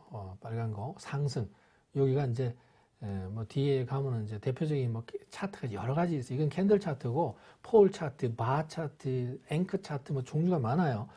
스타핑 차트 뭐 이런 게 있는데 이게 무슨 얘기냐? 요거는 이제 캔들 차트, 양초 모양이다. 양초의 심지가 위로 아래로 이렇게 있다. 그래서 이제 여기가 만약에 빨간색이다. 그러면 여기 시가, 오프닝 프라이스, 클로징 프라이스, 이게 클로즈드 프라이스. 여기는 종가, 끝날 때 가격. 여기 최저가, 최고가. 이게 파란색이다. 그러면 반대로 음선, 블랙. 옛날엔 칼라로 안 했으니까 흰색 비어 있으면 뭐 이렇게 그죠? 그래서 이렇게 음선 블랙으로 나타내면 여기가 이제 하락한 거죠. 여기가 시가, 시작을 여기에서 종가가 끝나고 최고가, 최저가 이런 식으로 나타내는 거. 요게 이제 그런데 여기 캔들 요게 있잖아요. 이 캔들 차트에서 여기 캔들의 이 몸통이 있죠. 몸통, 바디. 몸통이 시가와 종가가 똑같아가지고 이렇게 된 게 있어요. 이렇게. 이걸 이제 동일, 도지, 일본 말이에요. 일본 사람이 이제, 이걸, 일본, 유명한, 분이 이제 이걸 만들어낸 건데, 이건 뒤에서 또 얘기를 하고요. 그래서 어쨌든 일본 말이 이제 여기 도지, 동이라는 뜻, 일본 말이 도지, 이게 같단 말이에요. 여기 시가와 종가와 이게 같다. 그 다음에 마루보주 그러면 뭐냐면, 이렇게 위쪽 심지만 있고 아래쪽 심지가 없거나 반대로 이렇게 아래쪽 심지만 있고 이렇게 없거나 이걸 마루보주가 일본말로 전소 탔다는 뜻이 다 이게 불에 이게 심지가 다 타고 없어 여기는 밑에는 위도 없고 이런 거를 마루보주라고 그래요. 전소선. 그 다음에 하이 웨이브 캔들 이 웨이브 이게 웨이브 요거 선을 웨이브라고 하는데 이게 심지가 길면 요거를 긴 파동선 그레이브스톤 묘비 이렇게 묘비가 나오면 주가가 떨어진다 그래요. 이렇게 비석처럼 이렇게 생겼잖아요. 그죠? 이게 시가 종가가 같은데 이게 시가 종가만 같은 게 아니라 저가도 같고 고가는 이게 주가가 탁 올라갔다가 다시 제자리로 돌아오는 거죠. 막 올라갔다가 쫙 다시 제자리로 폭등했다가 폭락하는 처음 시작할 때까지 되돌아오는 거. 이런 걸 그럼 이게 올라가는 힘 세력과 이게 매도 세력이 부딪혀 가지고 결국은 막 올라가려다 했다가 못 올라가고 이럴 때는 이게 이제 다음에 폭락할 가능성이 있다. 묘비 앞에서는 약간 우울하죠, 그죠? 그래서 햄머 이게 햄머이죠, 햄머 망치 모양 이렇게 된 거. 그 다음에 이걸 다르게 이제 보는 게 양선이냐 음선이냐 또 위치에 따라서 이걸 햄머를 똑같은 걸 비슷한 거를 그 행잉맨이라고도 해요. 교수형, 교수 목 매달아 가지고 있는 거. 또 이거는 드래곤플라이 잠자리. 요거 반대로 묘비의 반대로 요걸 잠자리라고 표현해요. 잠자리. 이렇게 잠자리가 이렇게 보이나요? 이렇게 잠자리로 그래 표현하고요. 그래서 이것도 위치에 어디에 따라서 나오느냐에 따라 이것도 폭락을 했다가 다시 제자리로 돌아오는 거죠. 이런 거는 이게 약간 다시 상승 반전할 가능성도 있다. 그래서 이런 특징적인 것들이고요. 뒤에 가서 이제 볼 겁니다. 하나씩. 어쨌든 뭐 그런 거 반전형 이제 조금 전에는 이제 개별 이렇게 도표 하나, 차트 하나, 그 캔들 하나하나 가지고 보는 거. 그 중에서 이제 패턴은 그럼 어떻게 생겼어? 이런 거 보는 거죠. 반전 패턴. 요런 게 나오면 단기 반전. 그죠? 스타, 별형, 별 중에도 모닝스타, 샛별이 나타나고, 동일 샛별형, 그죠? 도지스타. 도지는 동일하다, 일본말이라 그랬죠, 그죠? 이브닝 스타, 석별형이라고 그러죠, 석별형. 요런 게 이제 별형도 여러 가지, 벨트 고정형. 이렇게 가다가 벨트 같이 이렇게 튀어나온 거. 배에 이렇게 벨트 치고 캔들인데 이게 심지가 짧아요. 이렇게 숏 웨이브, 그죠? 롱 웨이브가 아니고. 이렇게 이런 거 있다든가, 그 다음에 집게형, 위저스, 포메이션, 이게 개, 집게발처럼 생긴 거, 까마귀형, 우산형, 그 다음에 허군형, 다크 클라우드, 관통형, 피어싱 패턴, 포화형, 하라미. 이것도 일본 말이죠. 이게 이제, 포화형이라는 거는 약간 잉태형이라고 그래요. 이게 이런 차트가 있으면 여기 요만한 게 있어가지고 빨간 거 있고 초록색 있고 그러니까 이게 품었죠, 그죠? 아기를 이렇게 잉태한 것처럼 그런 거 포화형, 관통, 탑형, 반격형, 이렇게 장악형. 이건 반대로 된 거. 요거 앞에 있는 파란 선이나 이런 거를 빨간색이나 파란색이 반대색이 이게 장악했죠, 그죠? 왼쪽 거를 다음 캔들이 장악하는. 이거를 engulfing 패턴 이런 식으로 얘기하는데 패턴이 굉장히 많습니다. 요런 게 나오면 이게 어떤 패턴 쭉 가다가 그런 게 나온다 그러면 돌아서는구나. 이렇게 가다가 그런 게 나오면 돌아서는구나. 이럴 때 이제 패턴을 인식하고 이것도 100% 아니에요. 이게 비슷하다가 이게 패턴이 비슷한 것 같은데 또 다 바뀌기도 하고 그러니까 근데 이제 이거는 평균적인 경향성을 가지고 경험적인 걸 여기다 경험을 또 합쳐야지 잘 요게 맞습니다. 주식 투자는 경험에 의한 것들이 이제 주로 기술적 분석에서 많이 반영이 돼요. 자, 그래서 이렇게 중기 반전형 패턴이 이런 게 있다. 원형 라운드, 그죠? 이렇게 이중 천정형 이런 거 있죠, 그죠? 이렇게, 그죠? 이 더블 탑, 이중 바닥형, 쌍바닥이라고 그러잖아요. 쌍바닥 이런 식으로, 그죠? 쌍봉, 쌍바닥 이런 식으로. 삼중 천정, 트리플 탑 이렇게. 보통 이거를 이런 식으로 이렇게 보통 이렇게 보는데 이게 이 추세가 한 번, 두 번, 세 번까지는 가는데 보통 그 이상은 잘 안 가요. 그러니까 우리가 이 손을 딱 펴서 보면 세 번째 세 개 왼쪽 손가락 정도나 하나, 둘, 셋 요 정도 가고 여기서 사는 거는 굉장히 위험합니다. 근데 요런 거 통과할 때 이게 이제 우리가 보통 이 어떤 추세가 이렇게 뚫고 올라가는 거잖아요. 이게 그래서 이제 뭐 다양한 게 있죠. 뭐 눌림에서 산다, 뭐 돌파할 때 산다, 뭐 이런 것들이 있는데 그런 것들은 경험에서 판단을 해야 돼요. 여기 올라왔는데 돌파할지 다시 여기서 또 떨어질지 누가 알겠어요, 그죠? 자, 그래서 삼중 바닥형 트리플 바텀 이런 식으로 될 수도 있고 머리 어깨 헤드 앤 숄더, 그죠? 이렇게 이런 식으로 머리가 있고 숄더가 있고 V 패턴도 있고 뭐 이렇게 다양하게 있어요. 그래서 이런 것들은 일률적이지 않다. 그렇지만 한번 참고는 하면 나쁠 건 없다. 이렇게 보시면 되겠고요. 그 다음에 이제 패턴이 이렇게 상승하다가 하락하거나 하락하다가 상승하는 이게 반전형 패턴이라면 좀 전에 보셨던 이 반전 패턴이라면 지속 패턴, 단기 지속, 중기 지속 이렇게 적산병, 흑산병 이렇게 병 이렇게 있잖아요. 빨간 선이 3개 연속해서 나온다. 이거는 쭉 가겠구나. 뭐 또 파란색이 그죠? 하락 추세가 이렇게 3개 쭉 나온다. 그러면 이거는 이게 내려가는 그 추세구나. 이게 뭐 그죠? 이게 그 떨어지는 칼날이라고도 하죠. 이게 길게 막 그 양봉 엄공 길게 쭉쭉쭉 떨어지고 그죠? 불타기 뭐 이런 거 하잖아요. 그래서 물타기 물어보고 있죠. 자, 그 다음에 이제 삼각형류, 대칭형, 상승, 하락, 뭐 패턴형, 펜던트형, 똑같은 삼각형인데 이렇게 깃발 모양 있잖아요. 그죠? 깃발 모양, 펜던트 삼각형. 이런 것도 이제 뒤에 가면 한번 패턴은 볼 거고요. 사각형류, 뭐 이런 게 있다. 그 다음에 추세 분석에서 이제 장기 분석이 이제 트렌드를 쫙 어떤 추세로, 상승 추세네, 뭐 하락 추세네, 뭐 이런 걸 보는 거죠. 지지선, 저항선, 뭐 이런 걸 따져가면서. 자, 그게 이제 일반적인 방금 얘기했던 이런 주가 도표와 관련되는 개별 도표 분석, 패턴 분석, 추세 분석으로 우리가 나누어서 볼 수 있다. 그래서 개괄적인 걸 뒤에 가면 이제 우리가 볼 거예요. 그 다음에 기술적 분석 기법에서 이제 양적인 지표 분석이 있어요. 그래프를 이용하지 않고 물론 이제 일부는 그래프들 가끔 쓰이기는 하는데 주로 이 트레이딩 발륨 레이쇼, 거래량이, 발륨이라는 건 거래량입니다. 거래량. 볼이라는 게, 그거예요. 굴르다.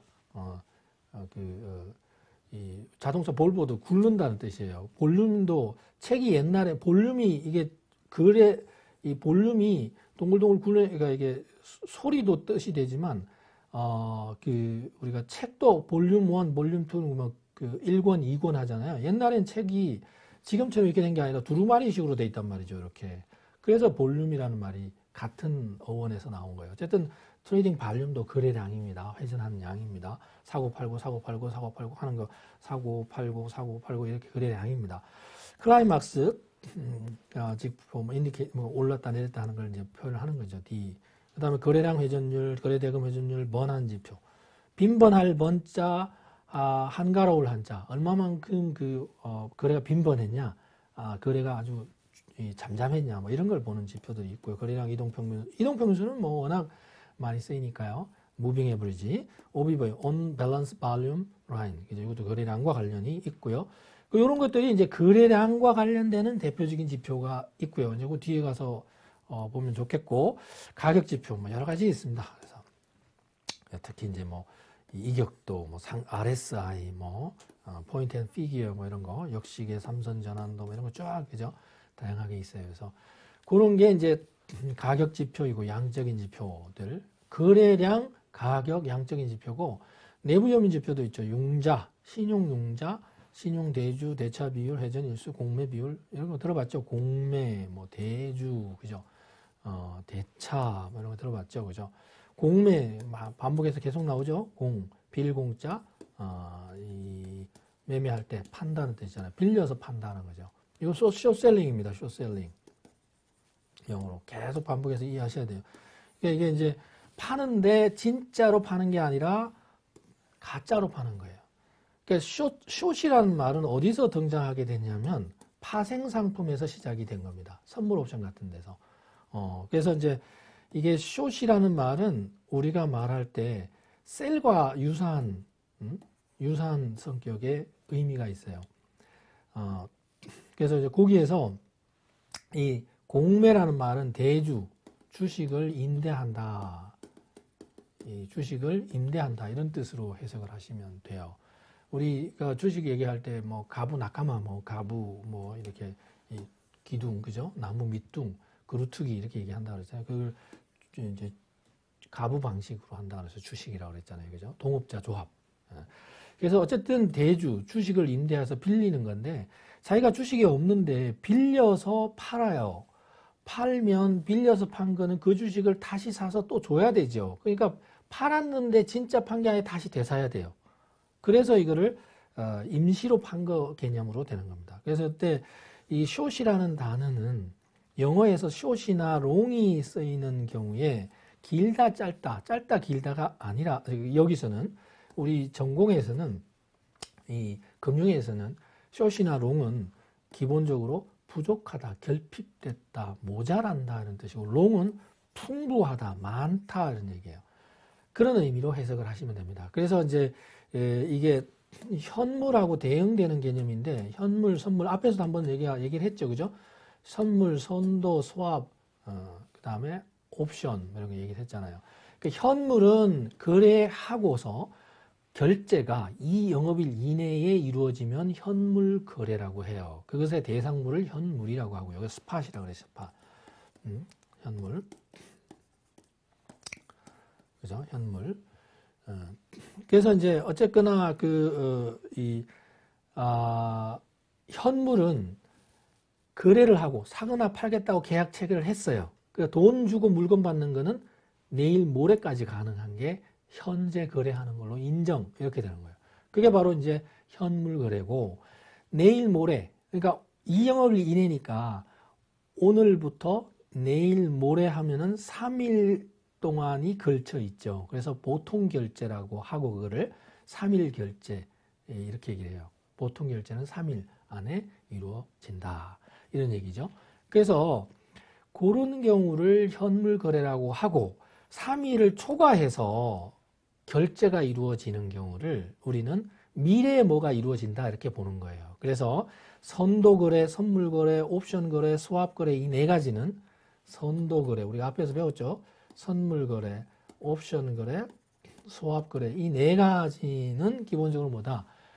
거래일로부터 결제가 이루어질 때 그게 3영업일을 초과해서 2영업일을 초과해서 이루어진다. 미래 특정, 그래서 미래라고 하는 그 날짜가 3, 6, 9, 12월의 두 번째 목요일 또는 다음 달 이런 식으로 최소한 거래일로부터 2영업일을 초과해서 이루어지게 되어 있습니다. 그럴 때 3, 6, 9, 12월의 두 번째 목요일, 미국은 세 번째 수요일 뭐 이런 식으로 우리는 두 번째 목요일이잖아요. 둘째 주가 아닙니다. 첫째 주에 목요일이 없으면 셋째 주가 두 번째 목요일이 되는 거죠. 그래서 두 번째, 세 번째 목요일 할 때 그 두 번째 목요일입니다. 둘째 주의 목요일이 아니고 첫째 주 목요일이 없으면 둘째 주의 목요일이 첫 번째 목요일이 되니까요. 그래서 어쨌거나 그렇게 3, 6, 9, 12월의 두 번째 목요일이 만약에 선물에 만기고 옵션은 매달이 있어요. 옵션은 다음 달부터 두 번째 목요일, 두 번째 목요일, 두 번째 목요일 이렇게 해서 연속 3개월 그러니까 포함해서 채건을물에다가 3, 6, 9, 12월의 두 번째 목요일 뭐 이런 걸 포함한단 말이죠. 그러면 4개 정도 만기가 있어요. 통상적으로. 그게 이제 겹쳐서 선물과 옵션이 만나고 주가가 만나고 또 지수가 만나고 이렇게 되면 막 만기가 같은 게 두 개가 겹쳤다 그러면 선물하고 옵션이 두 개가 겹쳤다 그러면 더블 위칭이라고 그러고 두 개의 마녀가 만났다 그래가지고 마녀가 막 주가를 막 흔들니까 어디로 튈지 모르는 날이라 그래서 더블 위칭 데이.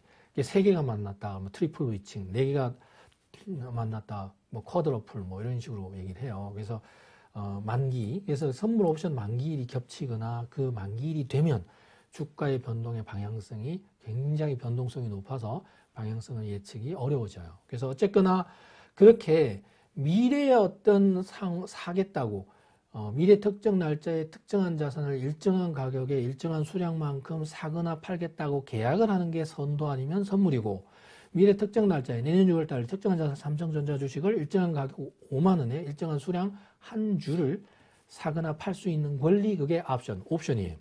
그럼 옵션이든 선물이든 선도든 이런 것들이 기본적으로 미래에 대한 건데 지금 사는 게 아니고 앞으로 사겠다는 거잖아요. 그럼 지금 사면 뭐예요? buy.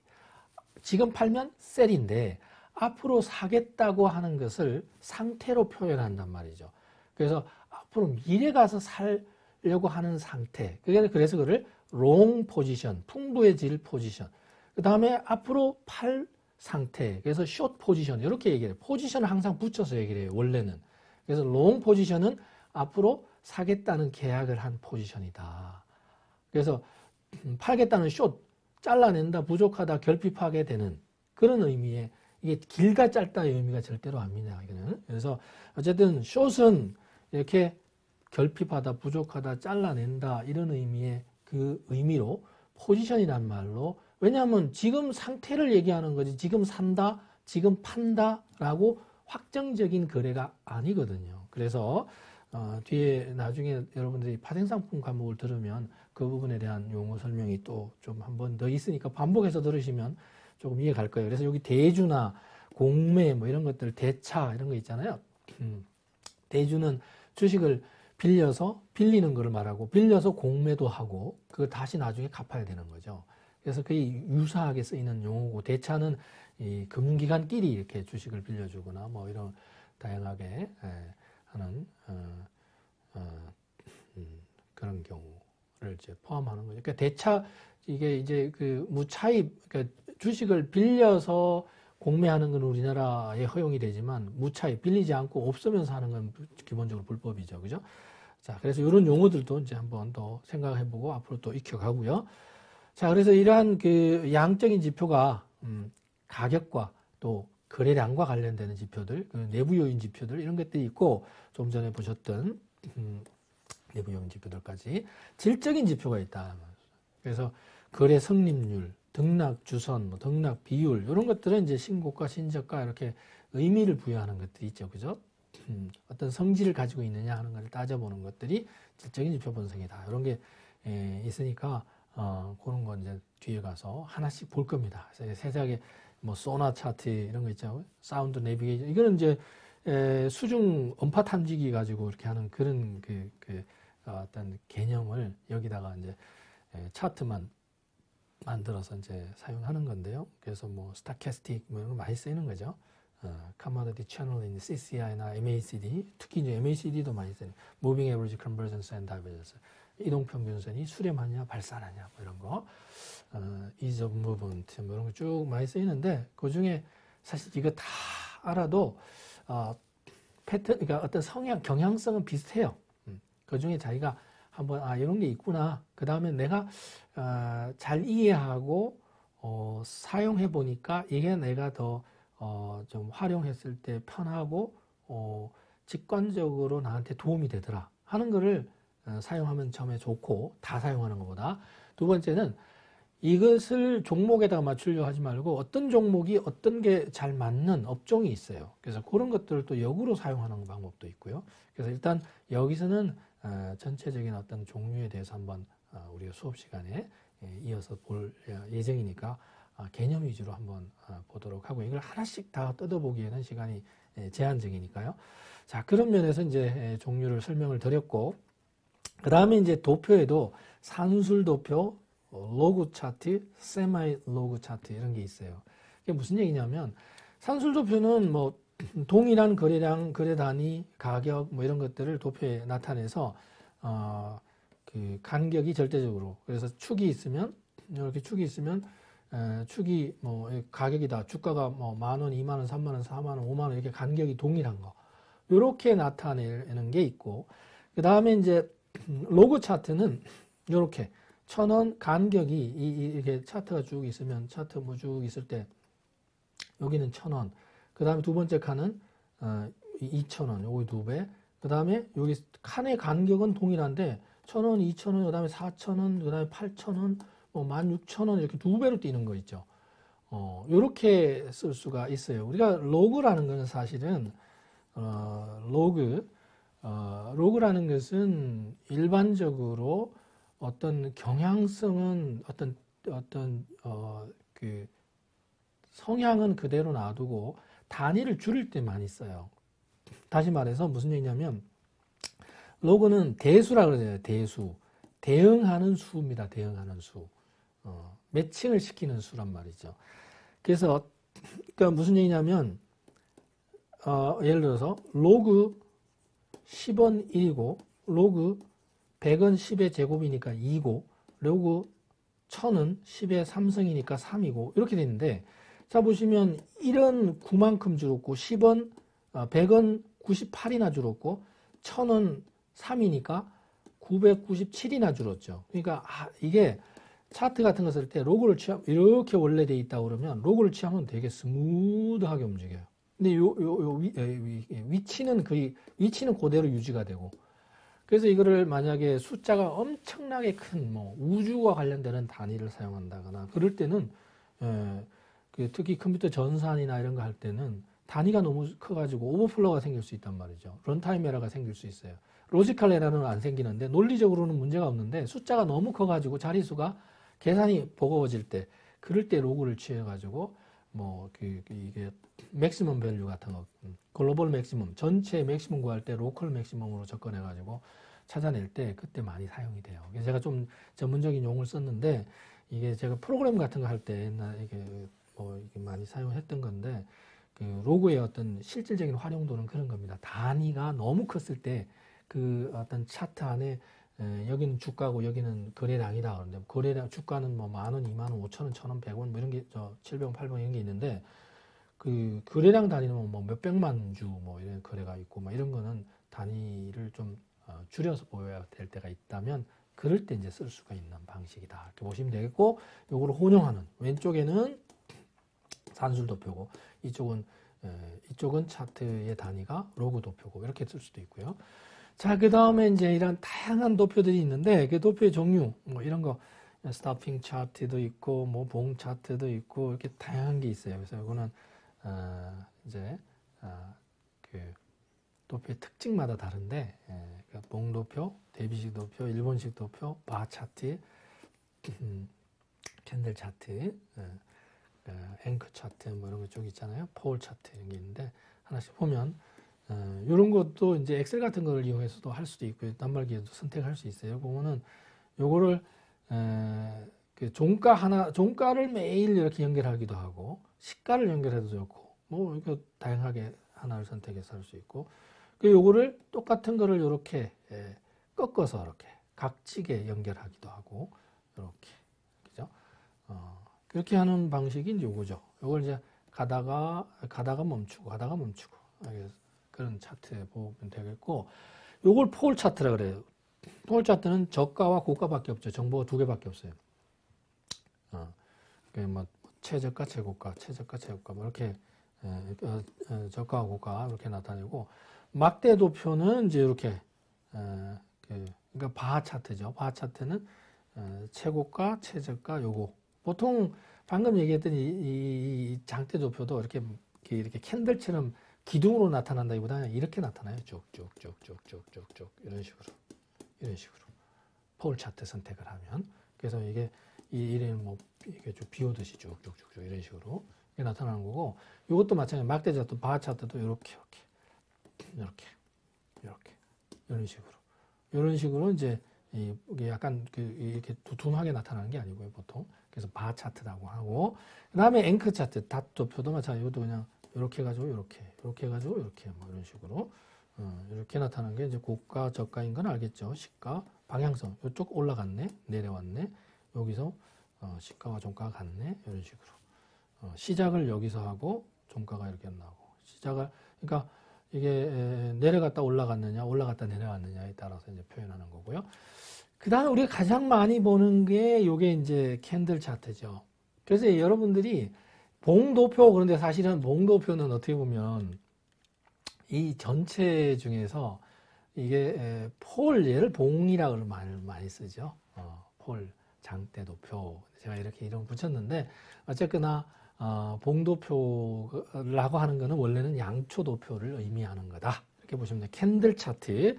요거는 정보가 제일 조금 전에 보셨던 요 앵커 차트는 미국식이에요. 사실 미국에서 앵글 차트 요게 이제 미국식에서 많이 쓰는 거고, 요 바 차트 같은 거 많이 쓰는 거고, 그 다음에 이제 여기 캔들 차트가 이제 일본에서 이제 많이 쓰는 건데, 일본에 이제 이게 일본에서 이제 에도 막부 시대 때 이게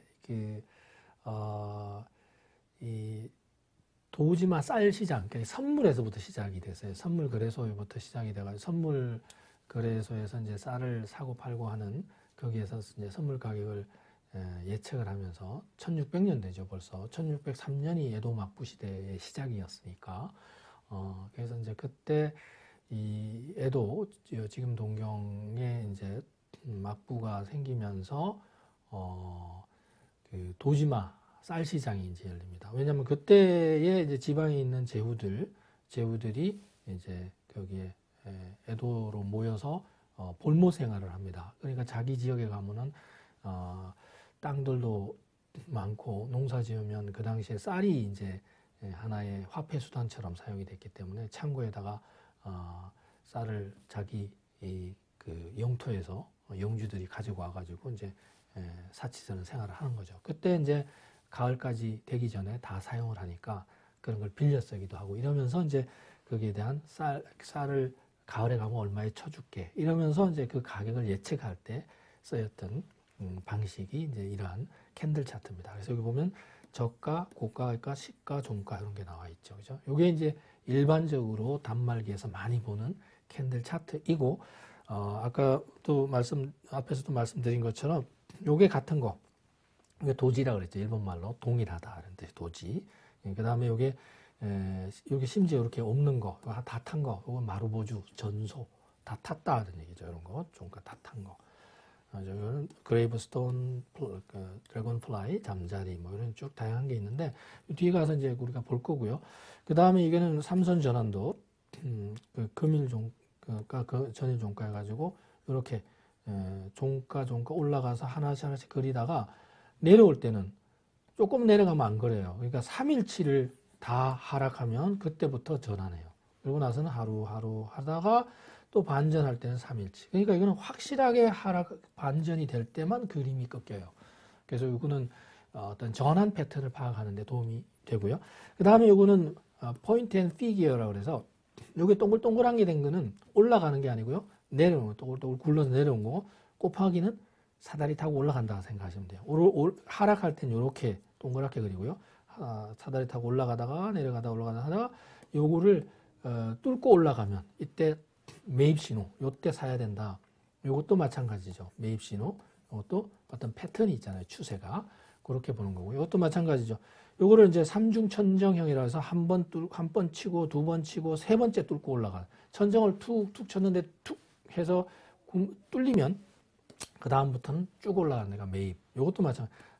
요건 변형이죠. 그죠? 변형된 매입이고, 요게 수렴해서 상승 삼각형에서 어느 한쪽으로 가면, 내려오면 매도고요. 여기 섬에서 이제 매입 신호로 인식하면 된다. 매도도 마찬가지죠. 약세 신호형 3중 한 번, 두 번 떼굴떼굴 굴러 내려오다가 마지막에 바닥을 뚫으면 아래층으로 쭉 그죠? 뻥 뚫려 있으니까 그때 폭락을 하니까 매도해야 된다. 이것도 추세에 따라서 하락 반전형으로 보면 되고 이것도 마찬가지 이렇게 좀 전과 같이 매도 신호로 인식할 수 있는 패턴이고요. 그 다음에 이걸 매일매일 도표를 보는 거 분봉, 뭐 일봉, 주봉, 그죠? 일봉, 주봉, 월봉, 연봉, 그죠? 데일리 차트, 그다음 위클리, 먼슬리, 이얼리 이 차트들이 이렇게 단말기에 보면 HTS에 보면 다 선택할 수 있잖아요. 그래서 이렇게 다양한 차트들을 활용할 수 있고요. 그래서 이러한 내용들을 다음 시간부터 이제 조금 세세하게 볼 수 있는 것들은 보고